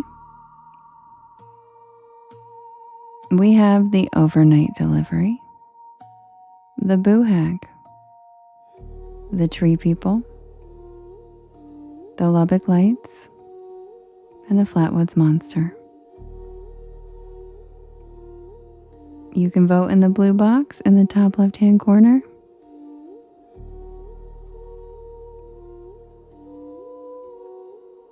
There's a blue box and you can vote up to 50 times, and you can vote for more than one story. Who's it gonna be? The overnight delivery, the boo hag, the tree people, the Lubbock lights, and the Flatwoods monster.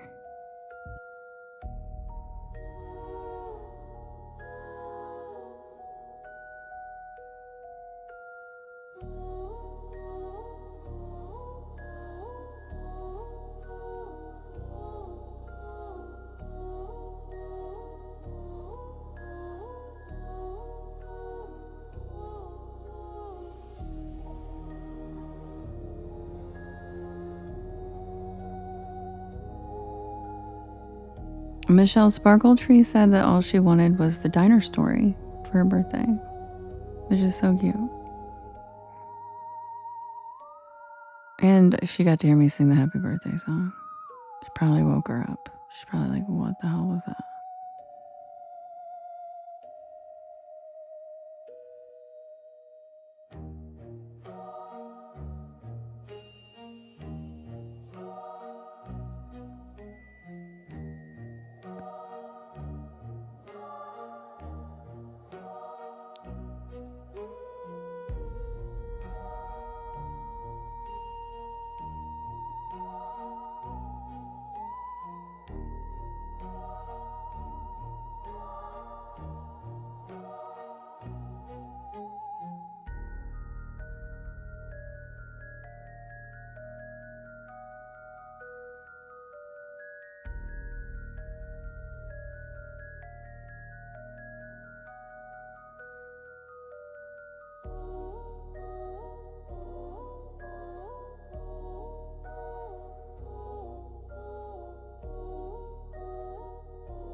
And the winner is the tree people.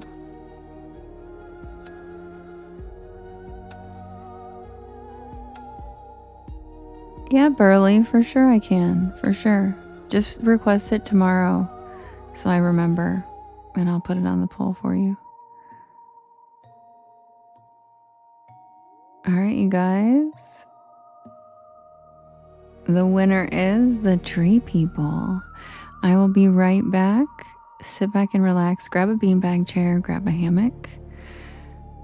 Check out the beautiful shooting stars. And if you guys could do me a big favor and hit that share arrow in the bottom right-hand corner, there is a little yellow circle with 2 arrows chasing each other that says repost. And that puts my live into your friends' FYPs, and it helps us grow this beautiful porch of ours. Also, sharing to your stories and sharing with your friends and tapping on the screen all helps so much more than you realize. So thank you so much, and I'll be right back with the tale of the tree people.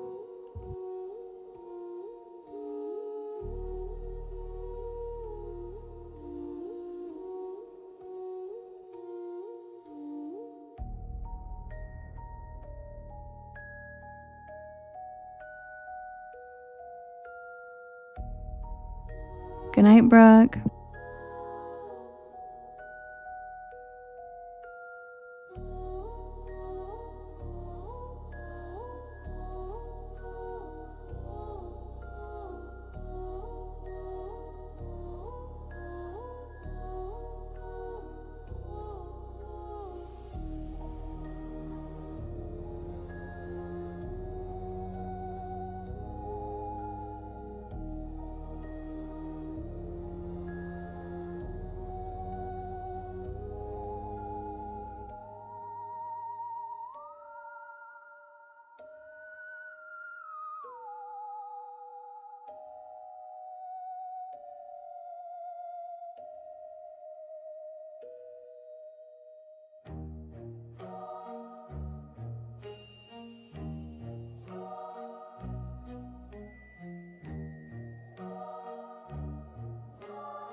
Grandma, I think that story's already been done.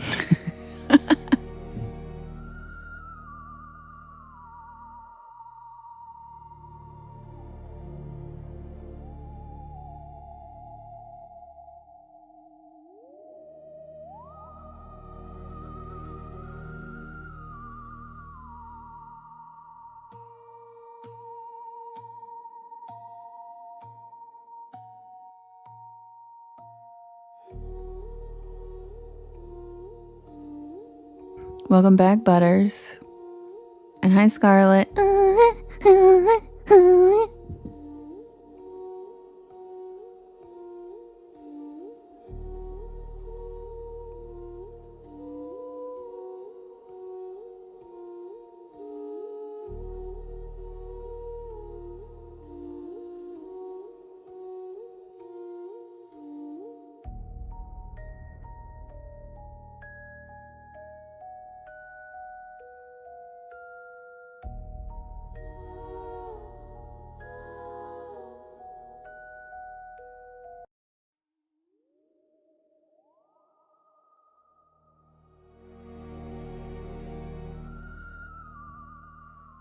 Submitted for the approval of the Porch Palace Society.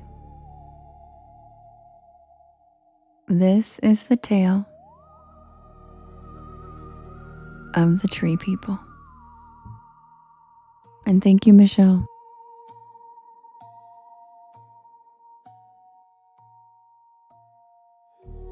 And thank you, Paula.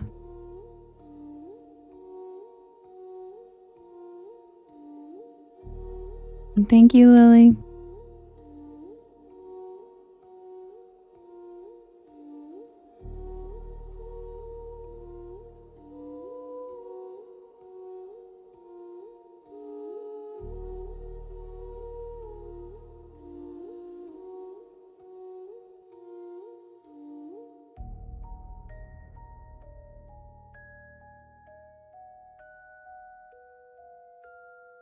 I grew up in North Carolina,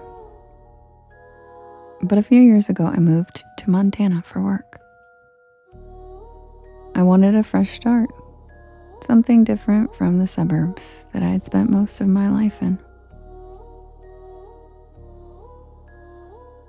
And let me tell you, Montana is different.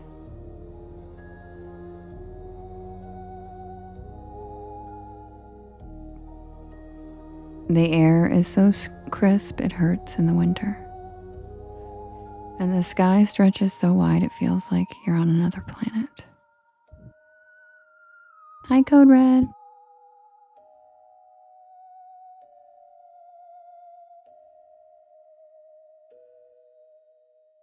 And there are places out there where you can drive for miles without seeing a single house. It's beautiful. But it's also lonely in a way that sneaks up on you.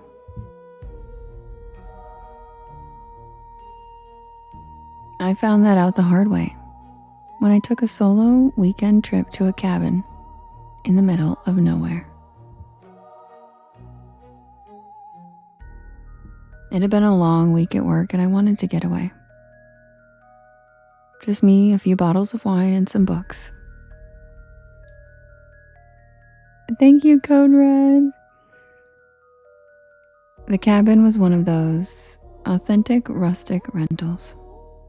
You know, where they basically disclose in the listing that there's no Wi-Fi and no TV. Basically the bare necessities rugged retreat.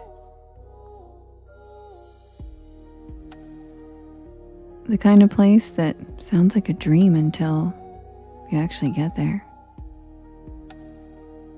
and realize that you're completely cut off from civilization.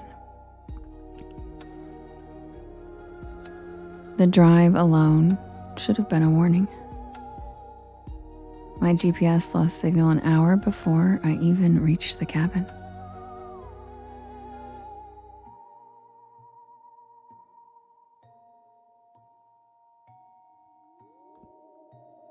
The condition of the road kept getting worse.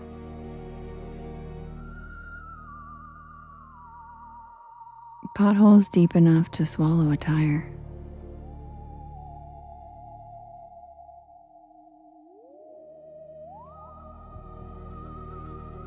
Barely enough space for one car.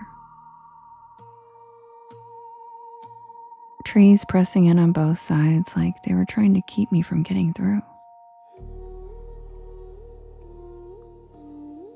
I told myself everything was fine. I wanted an adventure, right?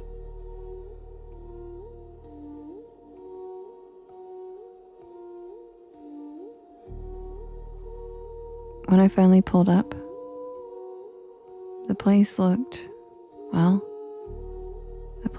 abandoned. The pictures online showed a cute, well-maintained little cabin. But in real life, thank you, Chris. Thank you, Kim. But in real life, the porch sagged, the windows looked dirty, and the whole thing had this forgotten, unloved feeling. Thank you, Chris. But at that point, I had been driving for hours. I wasn't about to just turn around. I really just needed some rest. So, I shrugged it off and I carried my bags inside. Thank you, Code Red. That's so pretty. The first night was fine, mostly. I made a fire, cooked dinner, and I read by candlelight. Because the single overhead light in the living room flickered eerily like something out of a horror movie, and I couldn't stand having it on anymore. The quiet out there was almost too much. In the city, silence isn't really silence. There's always some background noise. A car in the distance, a neighbor's dog barking. But out there, it was complete and utter stillness.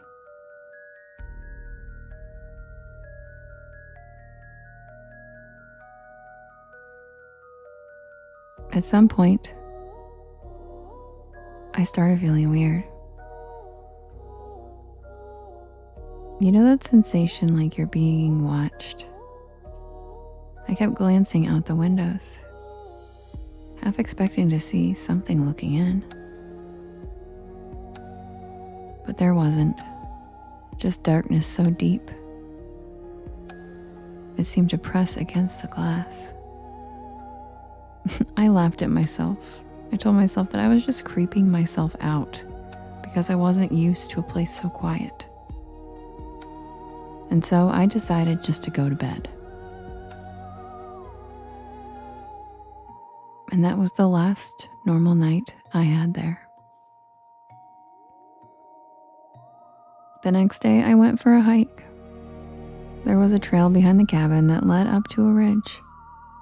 And so I figured I'd go check out the view. Hi, Charlie.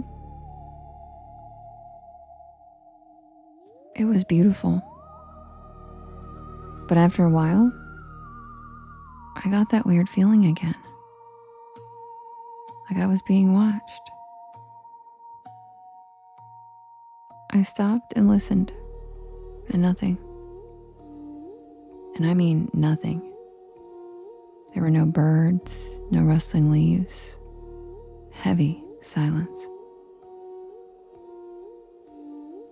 And then I saw them. At first, I thought it was just shadows moving in between the trees. But then I realized, no, those were figures. Tall and thin. Oh my God, thank you, Miss Behavior. That's so cute. And they didn't move in a normal way. Not like people. More like marionettes. Their limbs bending at odd angles as they stepped between the trees. Yep, pretty much the most horrifying way you could imagine a person moving their body. I I stood there frozen, watching them in horror. And then, all at once, they stopped. Every single one of them. And they turned their heads towards me. I ran. I don't even remember making the decision to run. My body just took over. The hike up there had taken me almost an hour.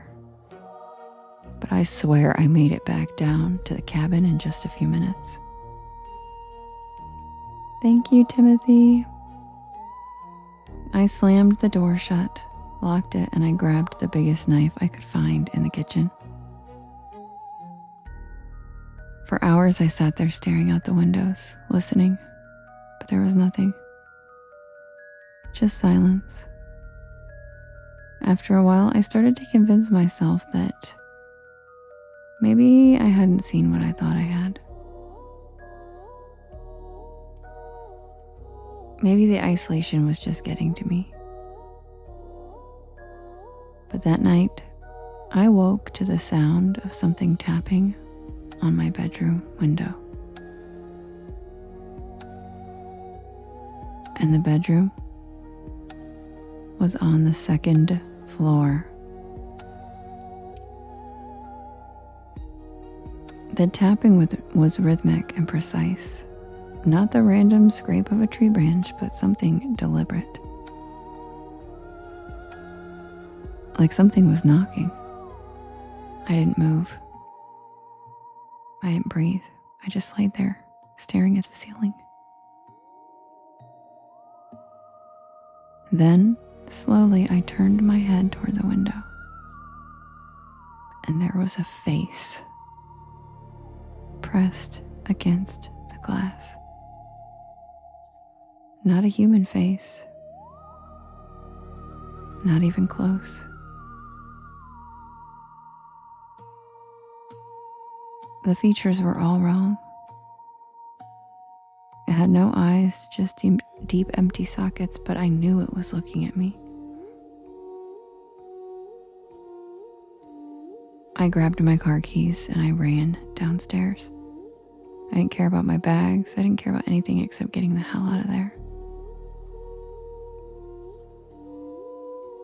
When I yanked open the front door, I stopped dead in my tracks. There they were, standing in the yard. Dozens of them. Their heads all tilted at the same time, like curious animals, as they looked at me. Thank you, Aaron. I ran. I made it to my car, and the second I got inside, I locked the doors and I started the engine. Chris, thank you. That's so cute. Headlights washed over the trees, and for just a second, I thought they were gone. But then I saw them in the rearview mirror, right behind my car. I gunned it down that awful, narrow road, not even caring if I wrecked. I just needed to get away from them. I didn't look back. Not until I was miles away, back on the main road, speeding toward the nearest town. The next day, I called the rental company to ask about the cabin. And they acted confused. And they told me that there was no cabin at that location. So I drove back just to be sure. And sure enough, no cabin. There was nothing there. Just trees. Tall, strangely bent, thin, silent trees.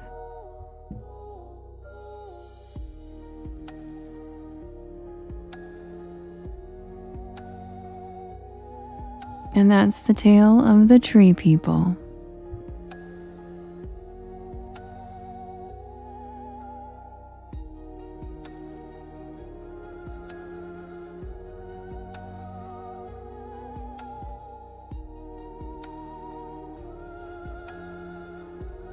Code Red says I have a chainsaw. Hell yes. Hi, Maze.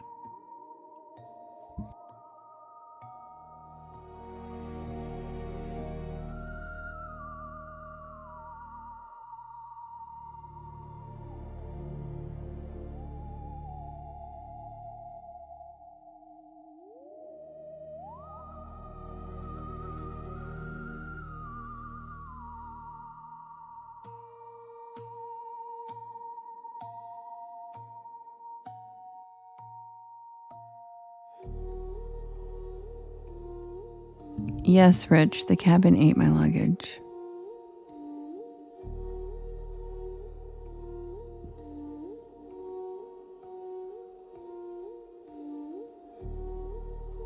I know, isn't that crazy? I had an Apple tracking chip in the bag and it showed up in another dimension. So that's pretty wild, huh?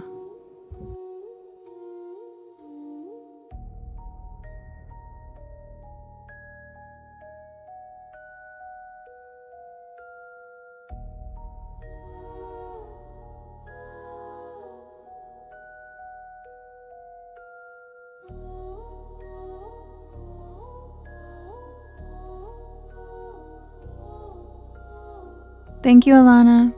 And yes, Serenity, I do. I write these myself.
Thank you, Lily. Thank you, Daniel's son, for helping me with my gallery.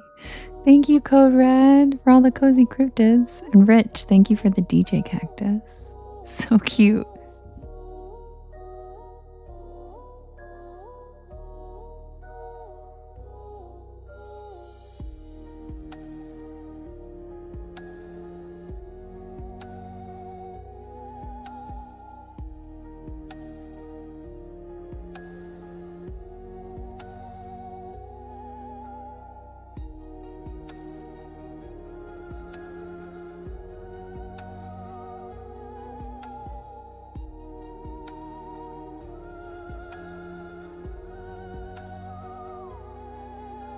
Good night, Lily. Sweet dreams.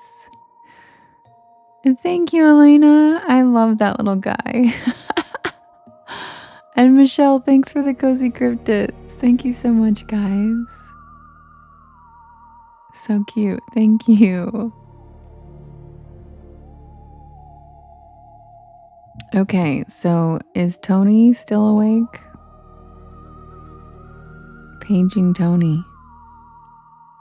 Matt, thanks for the DJ classes. Thanks for helping me with my gallery. Tony wanted to... Is Tony still in here? Is he asleep? He probably fell asleep by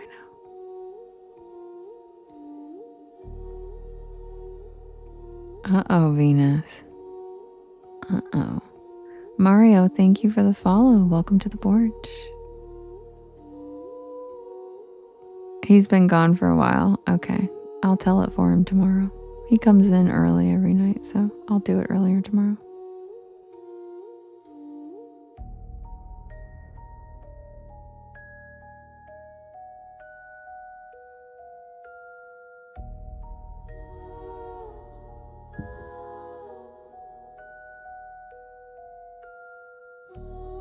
I miss you too, Jade. How was your weekend, love bug? Did you have a good weekend? And you just learned that your dad collects rocks? Because I love that. I want to see his rock collection. Why didn't you send me pictures? Yeah, Robin's so much better. Right, Venus? Robin's the shit. She's so cute.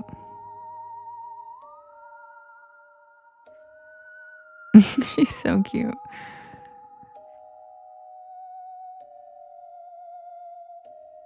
Wait a minute. Wait, your bio dad? What? Wait a minute. What? Okay, we need to talk when I'm done with the live. What? I'm very confused. Yeah. Whoa. I hope it went well. And I'm proud of you. But holy, that's very, very big news. Hi, Larissa. That's okay. TikTok changes what everybody types. I was in a crystal live one day and I wrote something about I don't even remember, something about it being shiny, and it was is it shitty or something? And then it changed my word to ass, and the person was like, what the fuck? So literally, it's not just you. Everybody, it changes the words. Hi, Elena, thanks for the donuts. Num num num. I love donuts, and I'm not going to talk about them tonight. I will go one live without talking about my favorite donut. To be fair, it's Andrew's fault that we bring up donuts so much because it's cool that he has a cool job.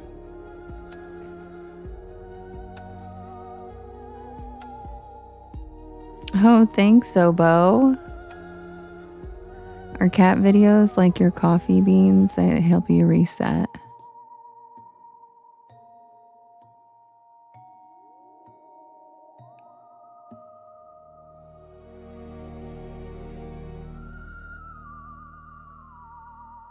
No talking about my bado. I don't know what that means, Jade.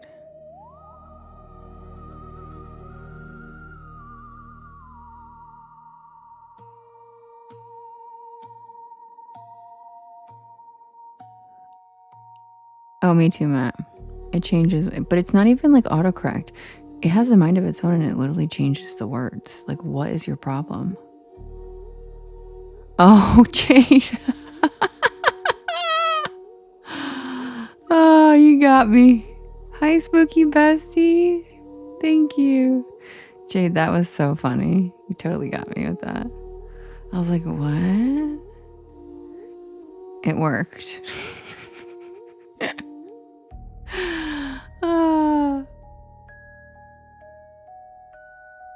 Hi, Michelle. I don't know how you got in here either, but welcome to the porch. Grab a beanbag chair. Grab a hammock. Oh, your bio says you're witchy. That's how you got here. Welcome in, fellow witch. The witch is always fine to be.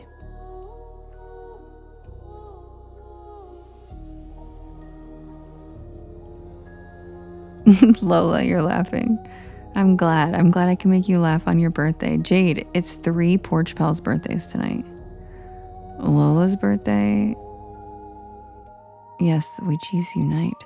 Lola's birthday, Sparkle Tree's birthday, and wait, why am I blanking on the third one? Shut up. Spooky Bestie, it's your birthday too? Stop. And Spiritual Diamond. Why is everyone in here Gemini? I'm not, but who's the third person's birthday today? Oh, Skrilla, duh. Skrilla's birthday is at midnight, which already happened. So now it's Skrilla's birthday. And now we just found a number 4, guys. It is Spooky Bestie's birthday right now. I don't know. How is it everybody's birthday? That is so funny. I must hit the sweet spot for Geminis. I mean, Geminis are really like curious, intellectual people, and I do cover a lot of very curious things. But I'm a Gemini moon. Maybe, I don't know.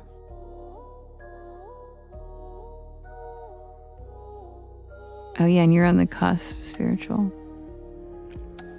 Yeah, a lot of cake on the porch. We need some birthday cakes on the porch. Yeah, code red. And you get a birthday? Rich said, I believe everyone. I believe them too, because they come here all the time. I don't feel like they'd, because how are you going to, when it's your real birthday, we remember. Chris, thank you for the hearts. Yeah, happy birthday, everybody. To all our Geminis. And Michelle, welcome in, new friend of the porch. Everybody welcome in Michelle. And if you are new here, welcome. My name's Devin, and this is Porch Lore. And I tell spooky bedtime stories to help you relax your nervous system and fall asleep. And I am here every single night from 10 p.m. Eastern Standard Time until about 1 in the morning. I do write and record all of these stories myself, and you can listen to them even when I'm not live on my YT channel, which is the tube of you, or any of the podcast streaming sites. Just look for Porch Lore and you will find me. And the links are in my bio. We also do have an amazing Discord community. Justin will probably share the link in a minute here. If you'd like to join, we share pictures of our grilled cheeses, our pets, the merch that we're wearing, all the fun things, porchy stuff. Just doesn't even have to do with the porch. We just share stuff about our lives. So if you want to be part of that giant group chat, feel free to join us on the Discord as well. Also, tomorrow is Monday, and you know what that means, Porch Pals. That is news story day of the week. So I will be premiering a new story on Monday, tomorrow at 7 p.m. Eastern Standard Time until it depends on the story length, but usually not more than 20 minutes out of your day. So you can just pop in real quick. We do a live chat and a live premiere and a first listen, and it's very fun. Yeah, Spooky Bestie for sure. So feel free to join us tomorrow on my YT channel for that. And you guys know what time it is. It's grilled cheese time. So I'm going to pull up the last story of the night shift at Sycamore Diner. And if you guys could do me a big favor, if you could hit that share arrow in the bottom right hand corner, and there's a little yellow circle with 2 arrows chasing each other that says repost. And that puts my live into your friends' FYPs, and it helps us grow this beautiful porch of ours. I know, Jade. Angela and I are going swimming tomorrow morning, so I have to get some sleep.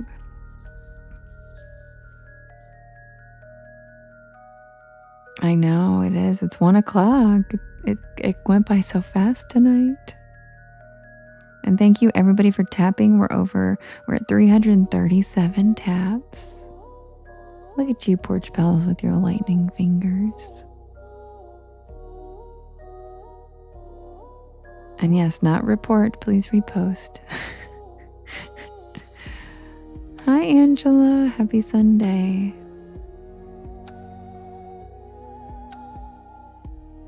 Oh, that's okay, Scarlett.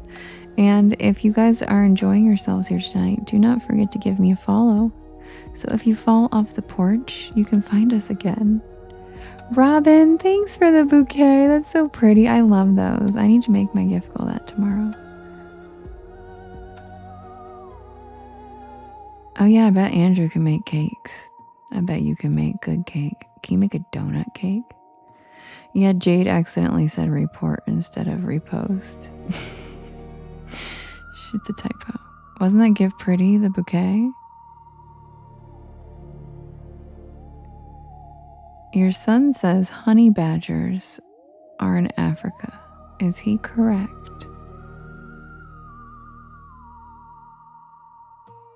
That's a pretty random thing to proclaim. So I would kind of believe your son. But I don't know. Oh no, Jade, that was today. And it wasn't a date. She was going on a date where she made him bring his friends in. She was bringing her friends. It wasn't like a double date. It was like multiple people. But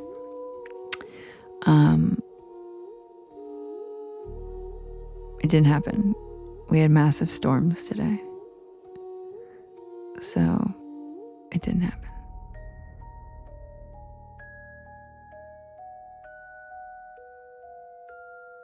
You should do that, Matt. You should do that. And then just get a new job before your real birthday comes up so you don't have to deal with it. I'm just kidding.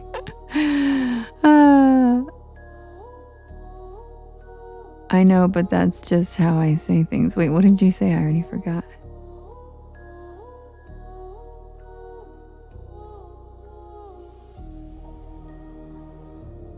I know. I think it's weird. Oh, going on a date. Oh, okay, Jade. I know. I think it's weird that you can't delete comments. Yeah, I already forgot what we were talking about, Jade. I think it's really weird you can't delete your comments. That just seems very problematic and strange. It's very strange. Or at least edit them. Like, at least let me edit it. Dang. Fairy Thug Mother, I'm obsessed with your name. Hello. Welcome to the porch, Fairy Thug Mother. I love your name. What a cutie. Oh, and you're so pretty too. Welcome in, Fairy Thug Mother. I love it. Such a cute name.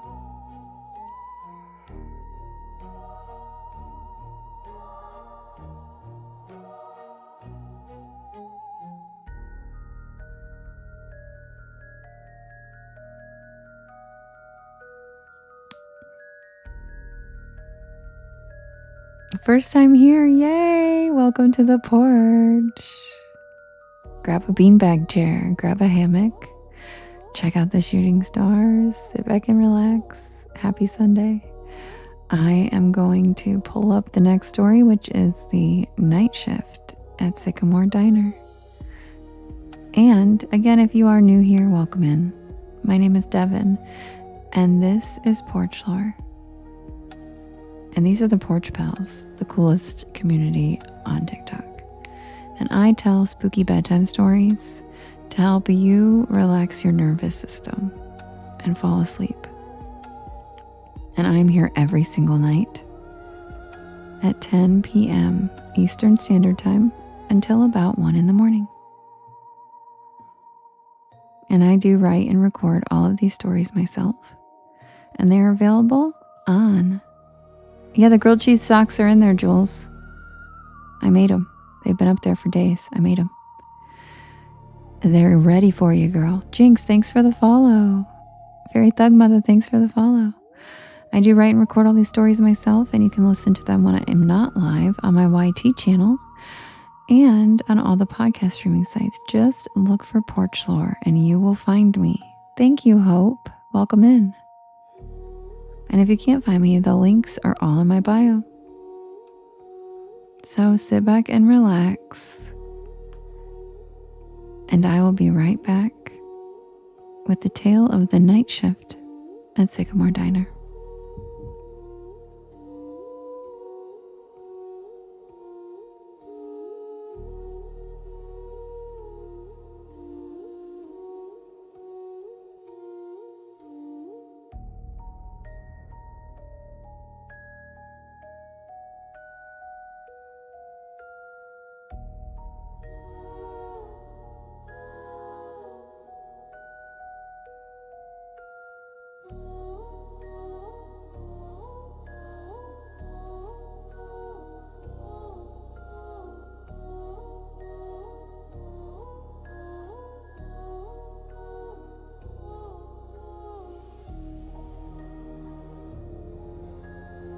Welcome in, Jinx. Glad you're here.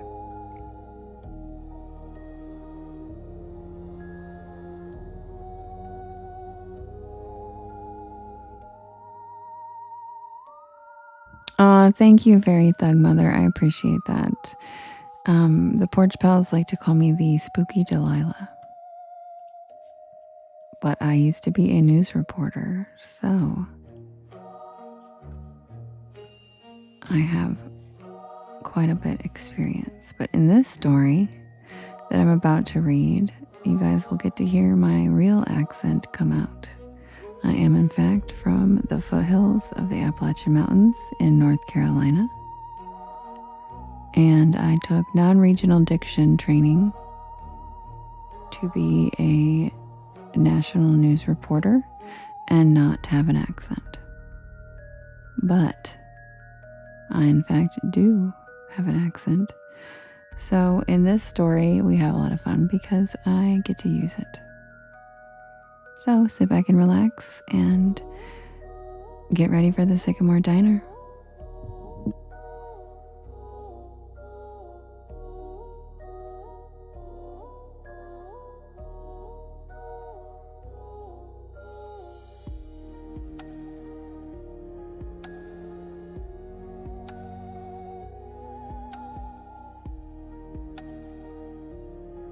Faye, you missed it earlier. Chet was here. Chet was in the chat.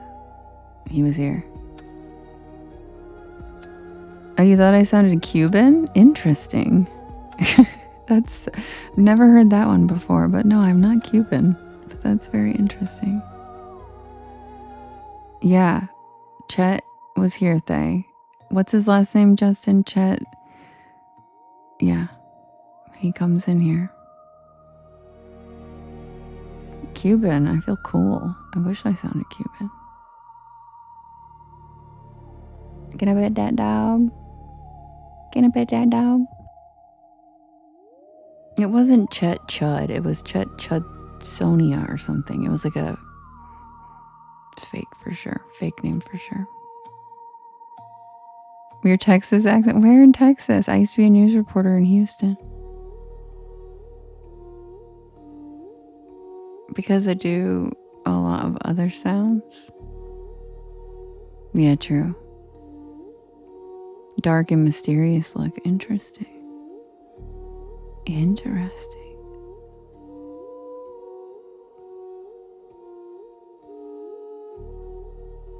I wonder where Chet goes. And I wonder why he's not ever here during the Sycamore Diner story. And I was a DJ, Channel 39. I lived in Midtown.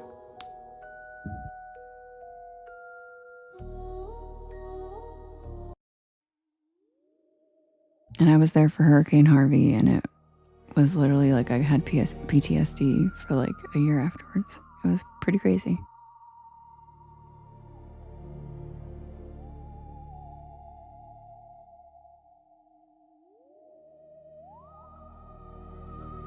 Submitted for the approval of the Porch Pal Society. This is the tale of the night shift at Sycamore Diner. Sherry, I love you. Hi, B-Dub, we miss you.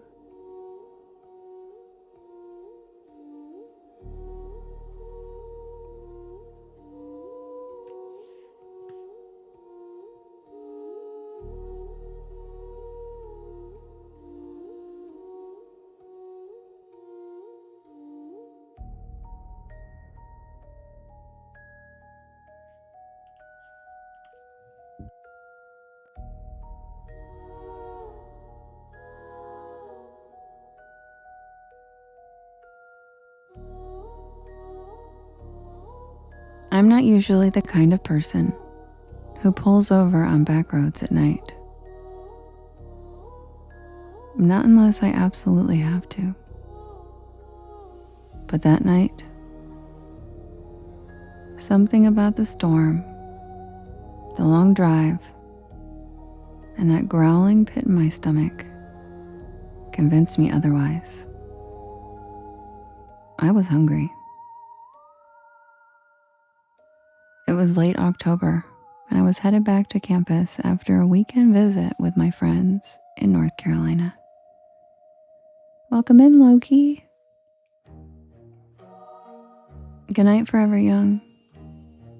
I had a midterm on Monday, and my plan had been to drive straight through. 5 hours, no stops. But then came the rain. One of those cold, slanted, whispery rains that creeps into your bones and makes the windshield wipers sound like a heartbeat. Good night, Jade. Love you. I had taken the wrong exit, trying to bypass traffic, and I ended up on a 2-lane back road, surrounded by nothing but pine trees and power lines.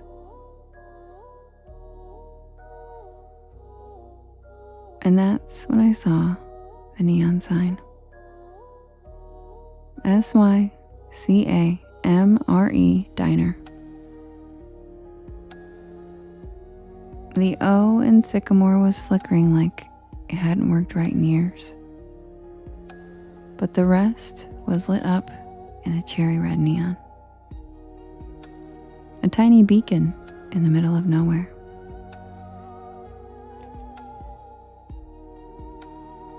I figured I'd grab a quick bite,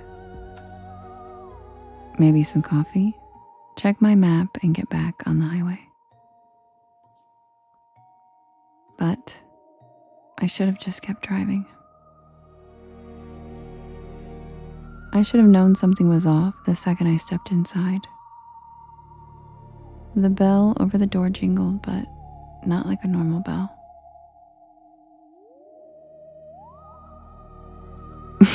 Justin.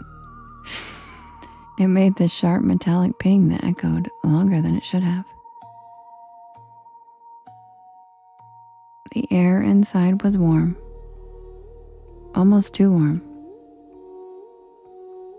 and it smelled like grilled onions and pancake syrup.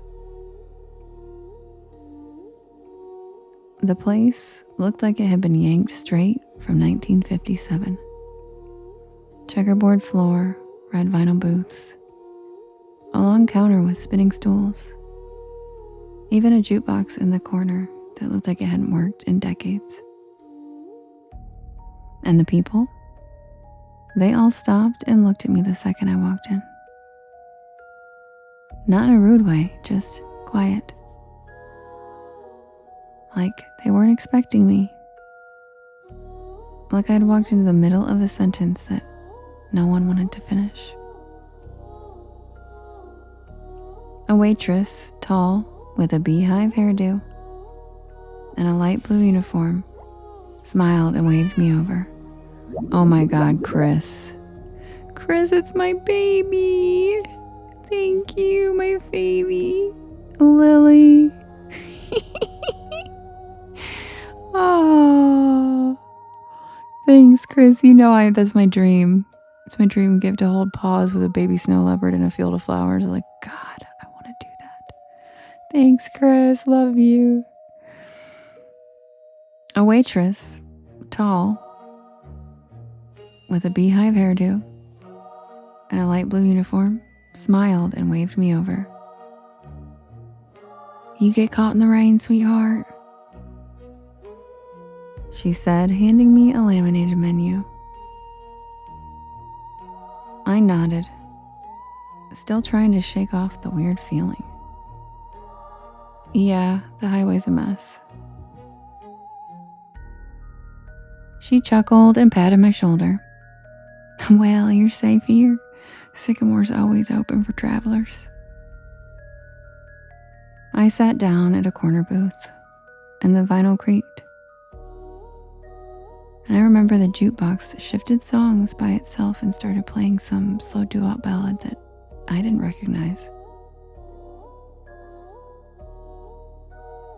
I looked around and everyone looked normal, sort of. There was a trucker with a thick gray beard drinking coffee at the counter. A young couple whispering to each other in a booth by the jukebox. And an older woman stirring tea like she was lost in thought. But they all had the same look in their eyes, like they were there, but also somewhere else. like they were watching me out of the corner of their eyes even when they were looking down. The waitress came back with coffee.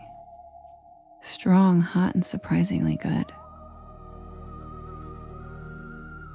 And I ordered a grilled cheese with fries. Simple, safe. She wrote it down with one of those clicky pens and said, "Don't worry, it's on the house tonight." And that was my second red flag. No diner just gives food away. While I waited, I took out my phone to check the map. No signal, and I mean nothing. No bars, no Wi-Fi, not even GPS. Just a blank screen with a spinning wheel.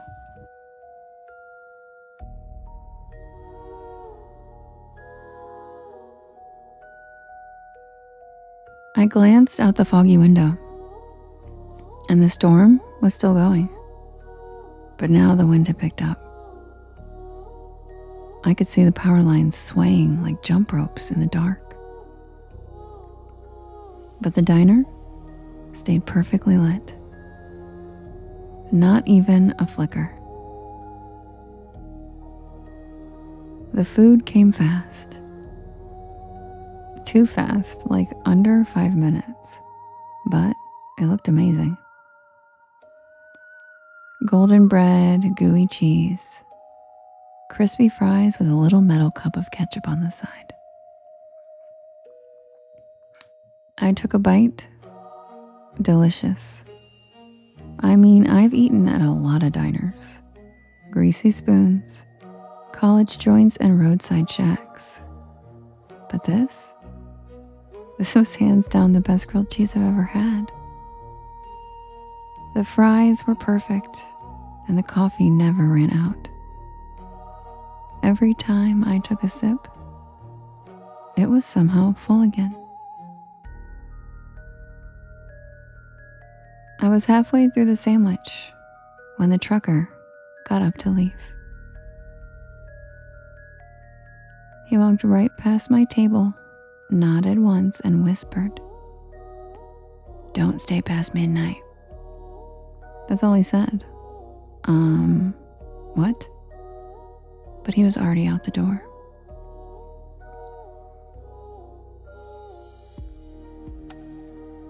The waitress gave me a tight smile and walked over collecting his empty mug.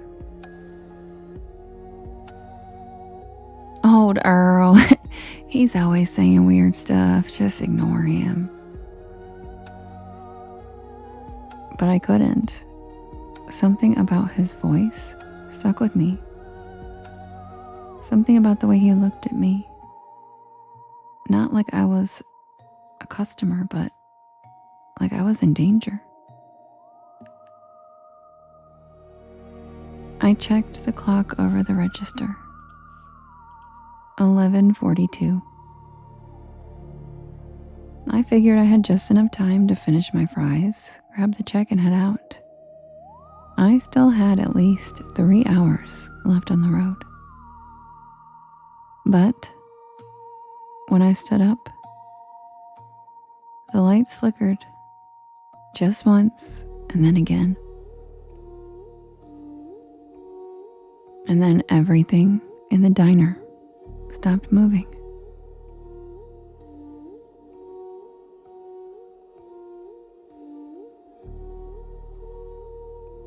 The couple by the jukebox froze mid-sentence. The woman with the tea stopped stirring, her spoon hanging in midair.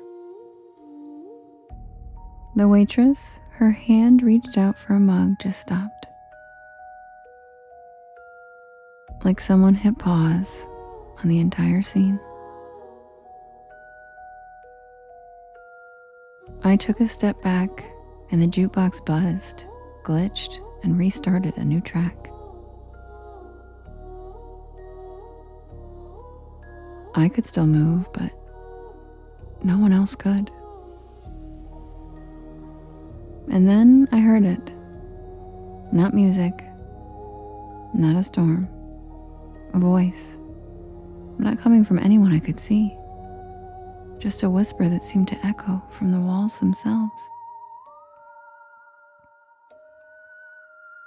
I backed toward the door, my heart hammering in my chest.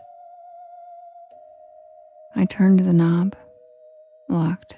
Of course it was locked. I tried the windows, but they were sealed shut.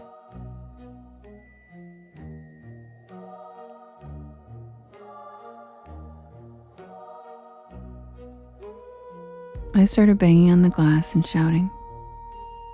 No one was outside, just the wind and the rain and that flickering red sign. SYCAMRE Diner.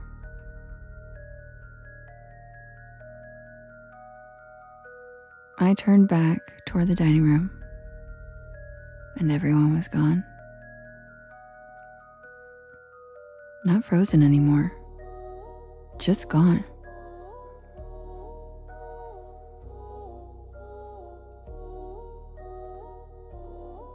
The booths were empty. No plates, no crumbs, no mugs. No sign that anyone had ever even been there. Except for my plate.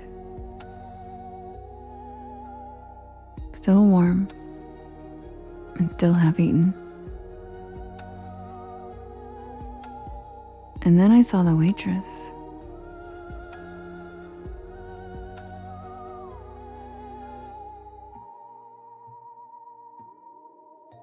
She was standing by the kitchen doors, her silhouette backlit by flickering fluorescent light.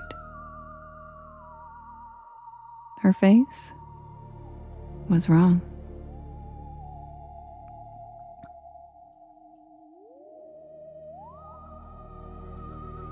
The same smile, but her eyes were empty, black and endless, like someone had painted over them.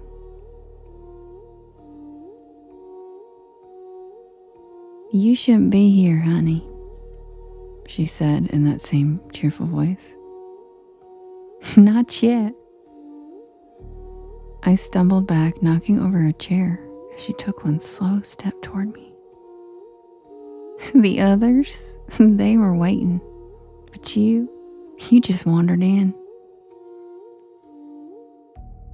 She raised a hand and the walls began to shimmer. Literally, shimmer. Like heat waves on asphalt. The checkered floor rippled and the red booths started to fade.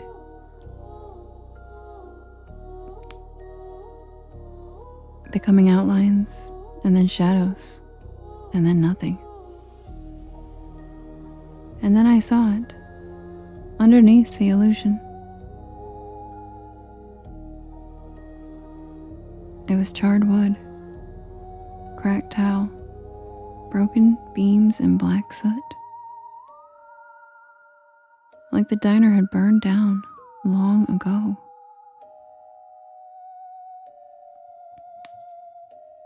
I ran. I don't even remember how I got out.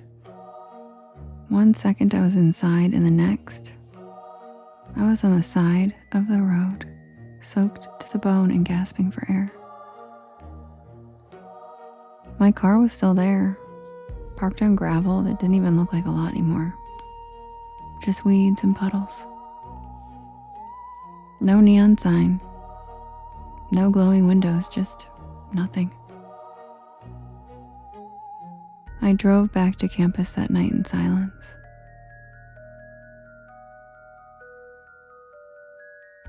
No music. No Porch Lore podcast.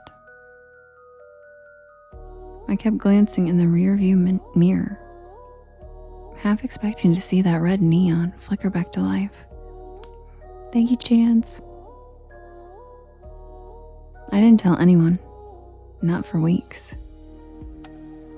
Not until I finally looked up Sycamore Diner on a local history site. Thank you, Jules. And I found it. It burned to the ground in 1972. A gas leak. The whole place went up at midnight, and everyone inside was killed. 5 patrons, a waitress, and a cook. The photo in the article? The same checkerboard floor, the same red booths, the same neon sign. SYCAMORE.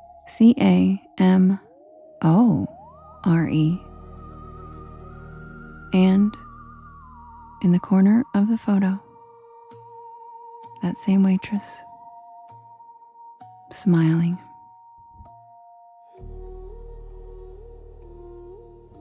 I never took that back road again. I don't even drive at night anymore, if I can help it. And every time I see a neon diner sign, something in me flinches just a little. Because I know I was there. And I know I wasn't supposed to be. But the part that keeps me up sometimes, the part that really makes my stomach turn, that was the best damn grilled cheese I've ever had. And I didn't even pay for it.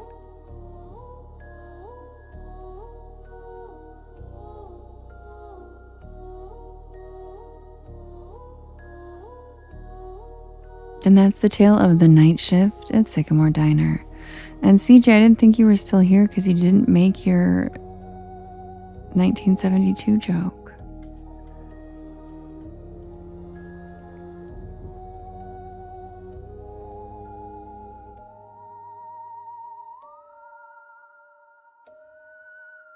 Oh, he did? I missed it. I always pin it. I didn't see it. Damn it.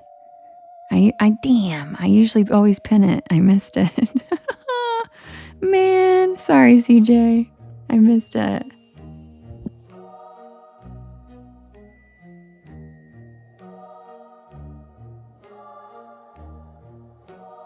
Thank you, Michelle. I hope you come back and join us tomorrow. I'm here every night at 10 p.m. Eastern Standard. And tomorrow at 7 p.m. we premiere a new live video of the week on my YT channel if anyone wants to join. And I love you, Porch Pals. I'm so grateful for the amazing community that we are building here. And I love spending my evenings with you guys, genuinely, every night. I look forward to it. You guys have become, we've all become a little family, and I feel very grateful. So I will see you guys again tomorrow. If not at the 7 o'clock premiere, I will see you guys again tomorrow at 10 p.m. Same place, same time. Uh-oh, Brooke just let her sink overflow. Whoopsie. Thanks, Jessie. Yep, fam bam. Love you guys. And if you can't fall asleep, don't forget, head on over to my YT channel, The Tube of You, where I have a bedtime stories playlist, and you can listen to all of these stories on shuffle or loop, and you'll probably be out by the second one. So, oh, and I'll tell Merlin good night too. He says meow meow. And I hope you guys get some wonderful sleep, sweet dreams, and don't forget, stay spooky.